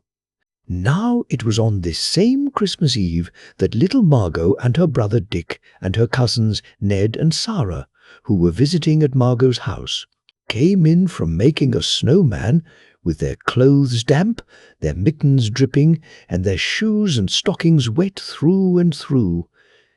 They were not scolded, for Margot's mother knew the snow was melting, but they were sent early to bed that their clothes might be hung over chairs to dry. The shoes were placed on the red tiles of the hearth, where the heat from the hot embers would strike them, and the stockings were carefully hung in a row by the chimney, directly over the fireplace. That was the reason Santa Claus noticed them when he came down the chimney that night, and all the household were fast asleep. He was in a tremendous hurry, and seeing the stockings all belonged to children, he quickly stuffed his toys into them and dashed up the chimney again, appearing on the roof so suddenly that the reindeer were astonished at his agility. I wish they would all hang up their stockings, he thought, as he drove to the next chimney. It would save me a lot of time, and I could then visit more children before daybreak. When Margot and Dick and Ned and Sarah jumped out of bed next morning and ran downstairs to get their stockings from the fireplace, they were filled with delight to find the toys from Santa Claus inside them. In fact, I think they found more presents in their stockings than any other children of that city had received, for Santa Claus was in a hurry and did not stop to count the toys. Of course they told all their little friends about it, and of course every one of them decided to hang his own stockings by the fireplace the next Christmas Eve. Even Bessie Blithesome, who made a visit to that city with her father, the great Lord of Laird, heard the story from the children and hung her own pretty stockings by the chimney when she returned home at Christmas time. On his next trip, Santa Claus found so many stockings hung up in anticipation of his visit that he could fill them in a jiffy and be away again in half the time required to hunt the children up and place the toys by their bedsides. The custom grew year after year and has always been a great help to Santa Claus. And with so many children to visit, he surely needs all the help we are able to give him. 12. The first Christmas tree Claus had always kept his promise to the Nooks by returning to the Laughing Valley by daybreak. But only the swiftness of his reindeer has enabled him to do this, for he travels over all the world. He loved his work, and he loved the brisk night ride on his sledge and the gay tinkle of the sleigh bells. On that first trip with the 10 reindeer only, Glossie and Flossie wore bells, but each year thereafter for 8 years, Claus carried presents to the children of the Gnome King, and that good-natured monarch gave him in return a string of bells at each visit, so that finally every one of the 10 deer was supplied. And you may imagine what a merry tune the bells played as the sledge sped over the snow. The children's stockings were so long that it required a great many toys to fill them, and soon Claus found there were other things besides toys that children love. So he sent some of the fairies, who were always his good friends, into the tropics, from whence they returned with great bags full of oranges and bananas which they had plucked from the trees. And other fairies flew to the wonderful Valley of Funnyland, where delicious candies and bonbons grow thickly on the bushes, and returned laden with many boxes of sweetmeats for the little ones. These things Santa Claus, on each Christmas Eve, placed in the long stockings together with his toys, and the children were glad to get them, you may be sure. There are also warm countries where there is no snow in winter. But Claus and his reindeer visited them as well as the colder climes, for there were little wheels inside the runners of his sledge which permitted it to run as smoothly over bare ground as on the snow. And the children who lived in the warm countries learned to know the name of Santa Claus as well as those who lived nearer to the Laughing Valley. Once, just as the reindeer were ready to start on their yearly trip, a fairy came to Claus and told him of 3 little children who lived beneath a rude tent of skins on a broad plain where there were no trees whatever. These poor babies were miserable and unhappy, for their parents were ignorant people who neglected them sadly. Claus resolved to visit these children before he returned home, and during his ride he picked up the bushy top of a pine tree which the wind had broken off and placed it in his sledge. It was nearly morning when the deer stopped before the lonely tent of skins where the poor children lay asleep. Claus at once planted the bit of pine tree in the sand and stuck many candles on the branches. Then he hung some of his prettiest toys on the tree, as well as several bags of candies. It did not take long to do all this, for Santa Claus works quickly, and when all was ready, he lighted the candles and, thrusting his head in at the opening of the tent, he shouted, "Merry Christmas, little ones!" With that, he leaped into his sledge and was out of sight before the children, rubbing the sleep from their eyes, could come out to see who had called them. You can imagine the wonder and joy of those little ones, who had never in their lives known a real pleasure before, when they saw the tree, sparkling with lights that shone brilliant in the grey dawn and hung with toys enough to make them happy for years to come. They joined hands and danced around the tree, shouting and laughing until they were obliged to pause for breath. And their parents also came out to look and wonder, and thereafter had more respect and consideration for their children, since Santa Claus had honored them with such beautiful gifts. The idea of the Christmas tree pleased Claus, and so the following year he carried many of them in his sledge and set them up in the homes of poor people who seldom saw trees, and placed candles and toys on the branches. Of course, he could not carry enough trees in one load of all who wanted them, but in some homes the fathers were able to get trees and have them all ready for Santa Claus when he arrived, and these the good Claus always decorated as prettily as possible and hung with toys, enough for all the children who came to see the tree lighted. These novel ideas and the generous manner in which they were carried out made the children long for that one night in the year when their friend Santa Claus should visit them. And as such anticipation is very pleasant and comforting, the little ones gleaned much happiness by wondering what would happen when Santa Claus next arrived. Perhaps you remember that stern Baron Braun who once drove Claus from his castle and forbade him to visit his children? Well, many years afterward, when the old Baron was dead and his son ruled in his place, the new Baron Braun came to the house of Claus with his train of knights and pages and henchmen, and, dismounting from his charger, bared his head humbly before the friend of children. "My father did not know your goodness and worth," he said, "and therefore threatened to hang you from the castle walls. But I have children of my own who long for a visit from Santa Claus, and I have come to beg that you will favor them hereafter as you do other children." Claus was pleased with this speech, for Castle Braun was the only place he had never visited, and he gladly promised to bring presents to the Baron's children the next Christmas Eve. The Baron went away contented, and Claus kept his promise faithfully. Thus did this man, through very goodness, conquer the hearts of all. And it is no wonder he was ever merry and gay, for there was no home in the wide world where he was not welcomed more royally than any king. OLD, Age 1. The Mantle of Immortality. And now we come to a turning point in the career of Santa Claus, and it is my duty to relate the most remarkable that has happened since the world began, or mankind was created. We have followed the life of Claus from the time he was found a helpless infant by the wood nymph Nesile and reared to manhood in the great forest of Beziers. And we know how he began to make toys for children, and how, with the assistance and goodwill of the immortals, he was able to distribute them to the little ones throughout the world. For many years he carried on this noble work, for the simple, hard-working life he led gave him perfect health and strength.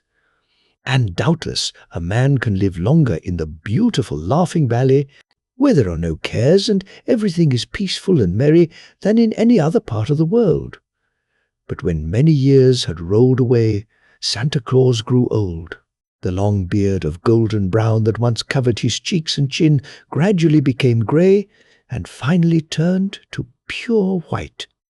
His hair was white too, and there were wrinkles at the corners of his eyes, which showed plainly when he laughed. He had never been a very tall man, and now he became fat and waddled very much like a duck when he walked. But in spite of these things, he remained as lively as ever, and was just as jolly and gay, and his kind eyes sparkled as brightly as they did that first day when he came to the Laughing Valley. Yet a time is sure to come when every mortal who has grown old and lived his life is required to leave this world for another, so it is no wonder that, after Santa Claus had driven his reindeer on many and many a Christmas Eve, those staunch friends finally whispered among themselves that they had probably drawn his sledge for the last time. Then all the forest of Beziers became sad, and all the Laughing Valley was hushed, for every living thing that had known Claus had used to love him and to brighten at the sound of his footsteps or the notes of his merry whistle. No doubt the old man's strength was at last exhausted, for he made no more toys, but lay on his bed as in a dream. The nymph Nesile, she who had reared him and been his foster mother, was still youthful and strong and beautiful, and it seemed to her but a short time since this aged, grey-bearded man had lain in her arms and smiled on her with his innocent baby lips. In this is shown the difference between mortals and immortals. It was fortunate that the great Ak came to the forest at this time. Nesile sought him with troubled eyes and told him of the fate that threatened their friend Claus. At once the master became grave, and he leaned upon his axe and stroked his grizzled beard thoughtfully for many minutes. Then suddenly he stood up straight and poised his powerful head with firm resolve, and stretched out his great right arm as if determined on doing some mighty deed. For a thought had come to him so grand in its conception that all the world might well bow before the master woodsman and honor his name forever. It is well known that when the great Ak once undertakes to do a thing, he never hesitates an instant. Now he summoned his fleetest messengers and sent them in a flash to many parts of the earth. And when they were gone, he turned to the anxious Nesile and comforted her, saying, "Be of good heart.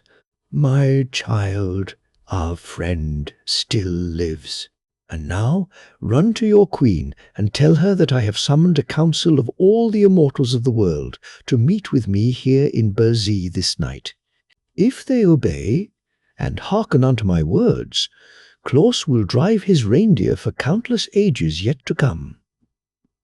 At midnight there was a wondrous scene in the ancient forest of Beziers, where, for the first time in many centuries, the rulers of the immortals who inhabit the earth were gathered together.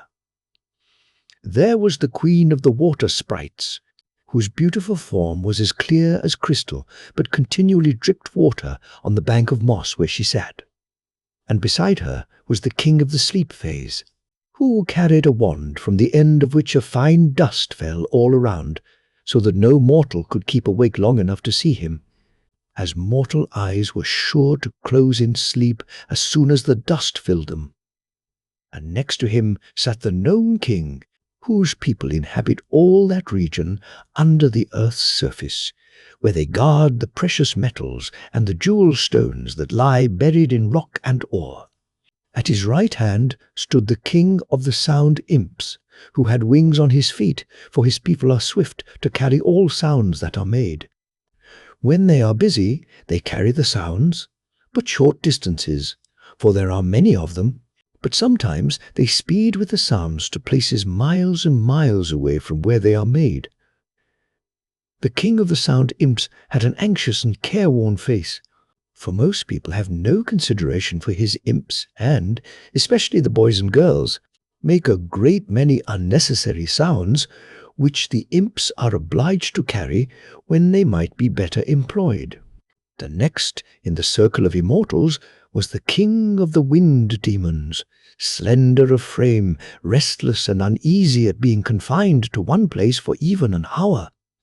Once in a while he would leave his place and circle around the glade, and each time he did this, the fairy queen was obliged to untangle the flowing locks of her golden hair and tuck them back of her pink ears. But she did not complain, for it was not often that the king of the wind demons came into the heart of the forest. After the fairy queen, whose home, you know, was in old Bursey, came the king of the light elves, with his two princes, Flash and Twilight, at his back. He never went anywhere without his princes, for they were so mischievous that he dared not let them wander alone. Prince Flash bore a lightning bolt in his right hand and a horn of gunpowder in his left, and his bright eyes roved constantly around, as if he longed to use his blinding flashes. Prince Twilight held a great snuffer in one hand and a big black cloak in the other, and it is well known that unless Twilight is carefully watched, the snuffers or the cloak will throw everything into darkness, and darkness is the greatest enemy the King of the Light Elves has. In addition to the immortals I have named were the King of the Nooks, who had come from his home in the jungles of India, and the King of the Rills, who lived among the gay flowers and luscious fruits of Valencia. Sweet Queen Zerline of the Wood. Nymphs completed the circle of immortals, but in the center of the circle sat 3 others who possessed powers so great that all the kings and queens showed them reverence. These were the master woodsman of the world, who rules the forests and the orchards and the groves, and Kern, the master husbandman of the world, who rules the grain fields and the meadows and the gardens, and Bo, the master mariner of the world, who rules the seas and all the craft that float thereon. And all other immortals are more or less subject to these 3. When all had assembled, the master woodsman of the world stood up to address them, since he himself had summoned them to the council. Very clearly he told them the story of Claus, beginning at the time when, as a babe, he had been adopted, a child of the forest, and telling of his noble and generous nature and his lifelong labors to make children happy. "And now," said Ark, when he had won the love of all the world, "the spirit of death is hovering over him. Of all men who have inhabited the earth, none other so well deserves immortality. For such a life cannot be spared so long as there are children of mankind to miss him and to grieve over his loss. We immortals are the servants of the world, and to serve the world we were permitted in the beginning to exist. But what one of us is more worthy of immortality than this man, Claus, who so sweetly ministers to the little children?" He paused and glanced around the circle, to find every immortal listening to him eagerly and nodding approval. Finally, the king of the wind demons, who had been whistling softly to himself, cried out, "What is your desire?" "Oh, to bestow upon Claus the mantle of immortality," said Ak boldly. That this demand was wholly unexpected was proved by the immortals springing to their feet and looking into each other's face with dismay, and then upon Ak with wonder. For it was a grave matter, this parting with the mantle of immortality. The Queen of the Water Sprites spoke in her low, clear voice, and the words sounded like raindrops splashing upon a window pane. "In all the world there is but one mantle of immortality," she said. "The King of the Sound," Fays added. "It has existed since the beginning, and no mortal has ever dared to claim it." And the master mariner of the world arose and stretched his limbs, saying, "Only by the vote of every immortal can it be bestowed upon a mortal." "I know all this," answered Ak quietly. "But the mantle exists, and if it was created, as you say, in the beginning, it was because the Supreme Master knew that someday it would be required. Until now, no mortal has deserved it. But who among you dares deny that the good Claus deserves it? Will you not all vote to bestow it upon him?" They were silent, still looking upon one another questioningly. "Of what use is the mantle of immortality unless it is worn?" demanded Ak. "What will it profit any one of us to allow it to remain in its lonely shrine for all time to come?" "Enough!" cried the Gnome King abruptly. "We will vote on the matter, yes or no. For my part, I say yes." "And I," said the Fairy Queen promptly, and Ak rewarded her with a smile. "My people in Burzee tell me they have learned to love him. Therefore I vote to give Claus the mantle," said the King of the Ryls. "He is already a comrade of the Nooks," announced the ancient king of that band. "Let him have immortality. Let him have it. Let him have it," sighed the King of the Wind Demons. "Why not?" asked the King of the Sleep Fays. "He never disturbs the slumbers my people allow humanity. Let the good Claus be immortal." "I do not object," said the King of the Sound Imps. "Nor I," murmured the Queen of the Water Sprites. "If Claus does not receive the mantle, it is clear none other can ever claim it," remarked the King of the Light Elves. "So let us have done with the thing for all time." "The wood nymphs were first to adopt him," said Queen Zerline. "Of course I shall vote to make him immortal." Ak now turned to the master husbandman of the world, who held up his right arm and said, "Yes." And the master mariner of the world did likewise, after which Ak, with sparkling eyes and smiling face, cried out, "I thank you, fellow immortals, for all have voted, yes. And so to our dear Claus shall fall the one mantle of immortality that it is in our power to bestow." "Let us fetch it at once," said the Fay King. "I'm in a hurry." They bowed assent, and instantly the forest glade was deserted. But in a place midway between the earth and the sky was suspended a gleaming crypt of gold and platinum, aglow with soft lights shed from the facets of countless gems. Within a high dome hung the precious mantle of immortality, and each immortal placed a hand on the hem of the splendid robe and said, as with one voice, "We bestow this mantle upon Claus, who is called the patron saint of children." At this the mantle came away from its lofty crypt, and they carried it to the house in the Laughing Valley. The spirit of death was crouching very near to the bedside of Claus, and, as the immortals approached, she sprang up and motioned them back with an angry gesture. But when her eyes fell upon the mantle they bore, she shrank away with a low moan of disappointment and quitted that house forever. Softly and silently, the immortal band dropped upon Claus the precious mantle, and it closed about him and sank into the outlines of his body and disappeared from view. It became a part of his being, and neither mortal nor immortal might ever take it from him. Then the kings and queens who had wrought this great deed dispersed to their various homes, and all were well contented that they had added another immortal to their band. And Claus slept on, the red blood of everlasting life coursing swiftly through his veins, and on his brow was a tiny drop of water that had fallen from the ever-melting gown of the Queen of the Water Sprites, and over his lips hovered a tender kiss that had been left by the sweet nymph Nesile. for she had stolen in when the others were gone to gaze with rapture upon the immortal form of her foster son. 2. When the world grew old. The next morning, when Santa Claus opened his eyes and gazed around the familiar room, which he had feared he might never see again, he was astonished to find his old strength renewed and to feel the red blood of perfect health coursing through his veins. He sprang from his bed and stood where the bright sunshine came in through his window and flooded him with its merry, dancing rays. He did not then understand what had happened to restore to him the vigor of youth.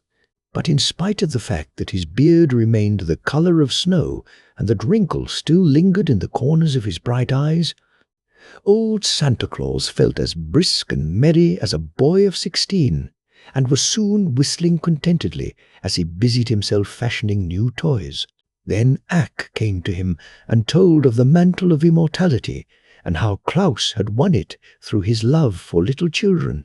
It made old Santa look grave for a moment, to think he had been so favored, but it also made him glad to realize that now he need never fear being parted from his dear ones.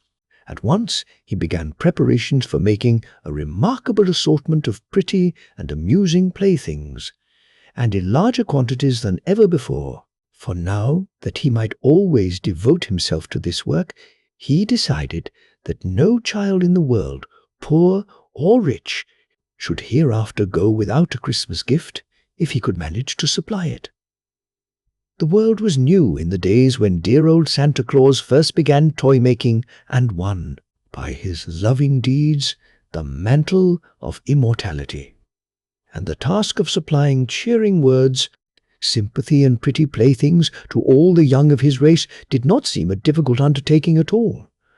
But every year more and more children were born into the world, and these, when they grew up, began spreading slowly over all the face of the earth, seeking new homes. So that Santa Claus found each year that his journeys must extend farther and farther from the Laughing Valley, and that the packs of toys must be made larger and ever larger.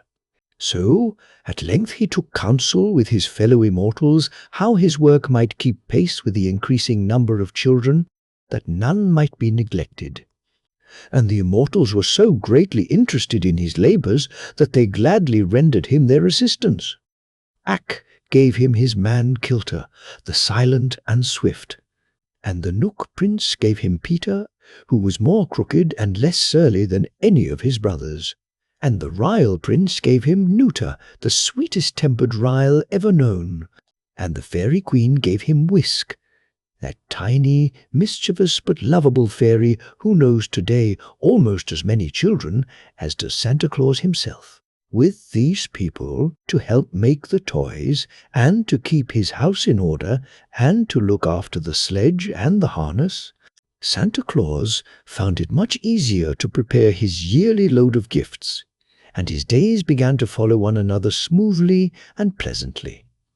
Yet after a few generations his worries were renewed, for it was remarkable how the number of people continued to grow, and how many more children there were every year to be served.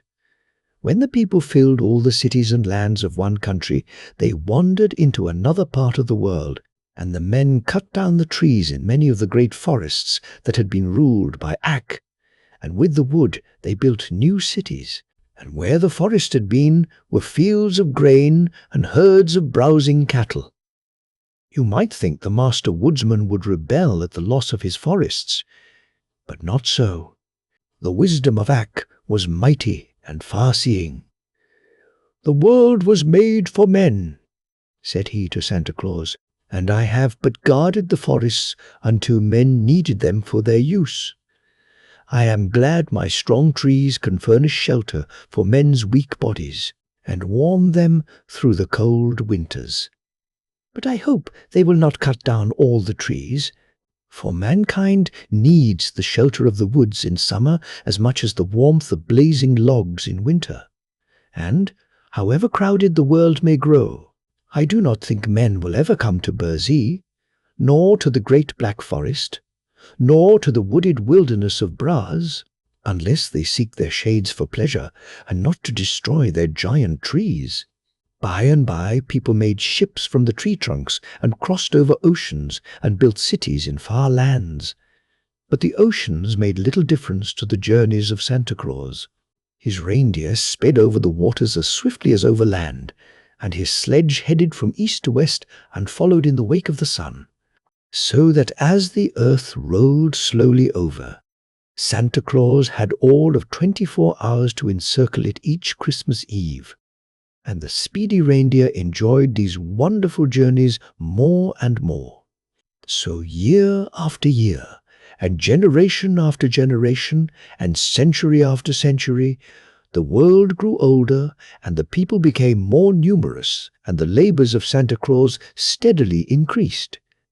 The fame of his good deeds spread to every household where children dwelt, and all the little ones loved him dearly, and the fathers and mothers honored him for the happiness he had given them when they too were young. And the aged grandsires and granddames remembered him with tender gratitude and blessed his name. 3. The deputies of Santa Claus. However, there was one evil following in the path of civilization that caused Santa Claus a vast amount of trouble before he discovered a way to overcome it. But, fortunately, it was the last trial he was forced to undergo. One Christmas Eve, when his reindeer had leaped to the top of a new building, Santa Claus was surprised to find that the chimney had been built much smaller than usual. But he had no time to think about it just then, so he drew in his breath and made himself as small as possible and slid down the chimney. "I ought to be at the bottom by this time," he thought, as he continued to slip downward. But no fireplace of any sort met his view, and by he reached the very end of the chimney, which was in the cellar. "This is odd," he reflected, much puzzled by this experience. "If there is no fireplace, what on earth is the chimney good for?" Then he began to climb out again, and found it hard work, the space being so small. And on his way up he noticed a thin, round pipe sticking through the side of the chimney, but could not guess what it was for. Finally he reached the roof and said to the reindeer, "There was no need of my going down that chimney, for I could find no fireplace through which to enter the house. I fear the children who live there must go without playthings this Christmas." Then he drove on, but soon came to another new house with a small chimney. This caused Santa Claus to shake his head doubtfully, but he tried the chimney nevertheless, and found it exactly like the other. Moreover, he nearly stuck fast in the narrow flue and tore his jacket trying to get out again. So, although he came to several such chimneys that night, he did not venture to descend any more of them.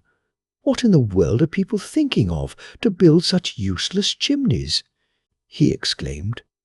"In all the years I have travelled with my reindeer, I have never seen the like before."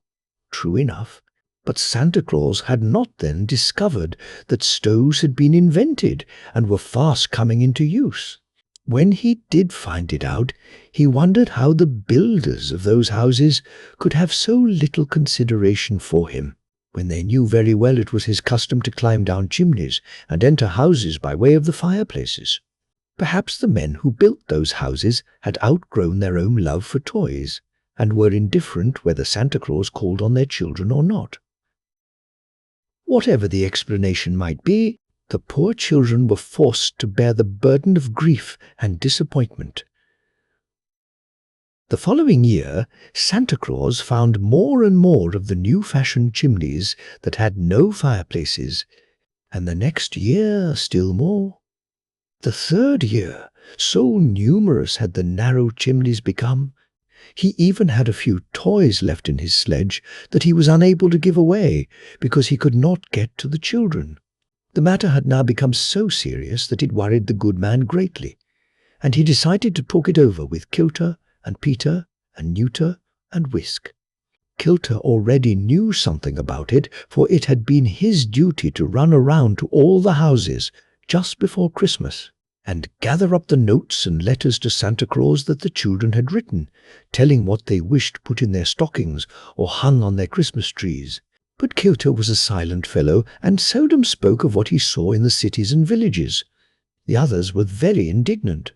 "Those people act as if they do not wish their children to be made happy," said sensible Peter in a vexed tone. "The idea of shutting out such a generous friend to their little ones. But it is my intention to make children happy whether their parents wish it or not," returned Santa Claus. "Years ago, when I first began making toys, children were even more neglected by their parents than they are now. So I have learned to pay no attention to thoughtless or selfish parents, but to consider only the longings of childhood." "You are right, my master," said Neuter, the Ryle. "Many children would lack a friend if you did not consider them and try to make them happy."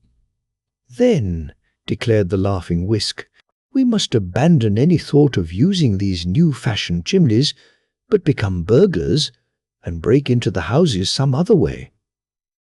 "What way?" asked Santa Claus. "Why, walls of brick and wood and plaster are nothing to fairies. I can easily pass through them whenever I wish, and so can Peter, and Neuter, and Kilter. Is it not so, comrades?" "I often pass through the walls when I gather up the letters," said Kilter, and that was a long speech for him, and so surprised Peter and Neuter that their big round eyes nearly popped out of their heads. "Therefore," continued the fairy, "you may as well take us with you on your next journey, and when we come to one of those houses with stoves instead of fireplaces, we will distribute the toys to the children without the need of using a chimney." "That seems to me a good plan," replied Santa Claus, well pleased at having solved the problem. "We will try it next year." That was how the fairy, the pixie, the Knook, and the Ryle all rode in the sledge with their master, the following Christmas Eve, and they had no trouble at all in entering the new-fashioned houses and leaving toys for the children that lived in them. And their deft services not only relieved Santa Claus of much labor, but enabled him to complete his own work more quickly than usual, so that the merry party found themselves at home with an empty sledge a full hour before daybreak. The only drawback to the journey was that the mischievous Whisk persisted in tickling the reindeer with a long feather to see them jump, and Santa Claus found it necessary to watch him every minute and to tweak his long ears once or twice to make him behave himself. But, taken all together, the trip was a great success, and to this day the four little folk always accompany Santa Claus on his yearly ride and help him in the distribution of his gifts. But the indifference of parents, which had so annoyed the good saint, did not continue very long, and Santa Claus soon found they were really anxious he should visit their homes on Christmas Eve and leave presents for their children. So, to lighten his task, which was fast becoming very difficult indeed, old Santa decided to ask the parents to assist him. "Get your Christmas trees all ready for my coming," he said to them, "and then I shall be able to leave the presents without loss of time, and you can put them on the trees when I am gone." And to others he said, "See that the children's stockings are hung up in readiness for my coming, and then I can fill them as quick as a wink." And often, when parents were kind and good-natured, Santa Claus would simply fling down his package of gifts and leave the fathers and mothers to fill the stockings after he had darted away in his sledge. "I will make all loving parents my deputies," cried the jolly old fellow, "and they shall help me do my work, for in this way I shall save many precious minutes, and few children need be neglected for lack of time to visit them." Besides carrying around the big packs in his swift-flying sledge, old Santa began to send great heaps of toys to the toy shops, so that if parents wanted larger supplies for their children, they could easily get them. And if any children were, by chance, missed by Santa Claus on his yearly rounds, They could go to the toy shops and get enough to make them happy and contented. For the loving friend of the little ones decided that no child, if he could help it, should long for toys in vain. And the toy shops also proved convenient whenever a child fell ill and needed a new toy to amuse it. And sometimes, on birthdays, the fathers and mothers go to the toy shops and get pretty gifts for their children in honor of the happy event. Perhaps you will now understand how, in spite of the bigness of the world, Santa Claus is able to supply all the children with beautiful gifts. To be sure, the old gentleman is rarely seen in these days, but it is not because he tries to keep out of sight, I assure you. Santa Claus is the same loving friend of children that in the old days used to play and romp with them by the hour. And I know he would love to do the same now, if he had the time. But you see, he is so busy all the year making toys, and so hurried on that one night, when he visits our homes with his packs, that he comes and goes among us like a flash, and it is almost impossible to catch a glimpse of him. And although there are millions and millions more children in the world than there used to be, Santa Claus has never been known to complain of their increasing numbers. The more the merrier, he cries with his jolly laugh, and the only difference to him is the fact that his little workmen have to make their busy fingers fly faster every year to satisfy the demands of so many little ones. In all this world there is nothing so beautiful as a happy child, says good old Santa Claus, and if he had his way, the children would all be beautiful, for all would be happy.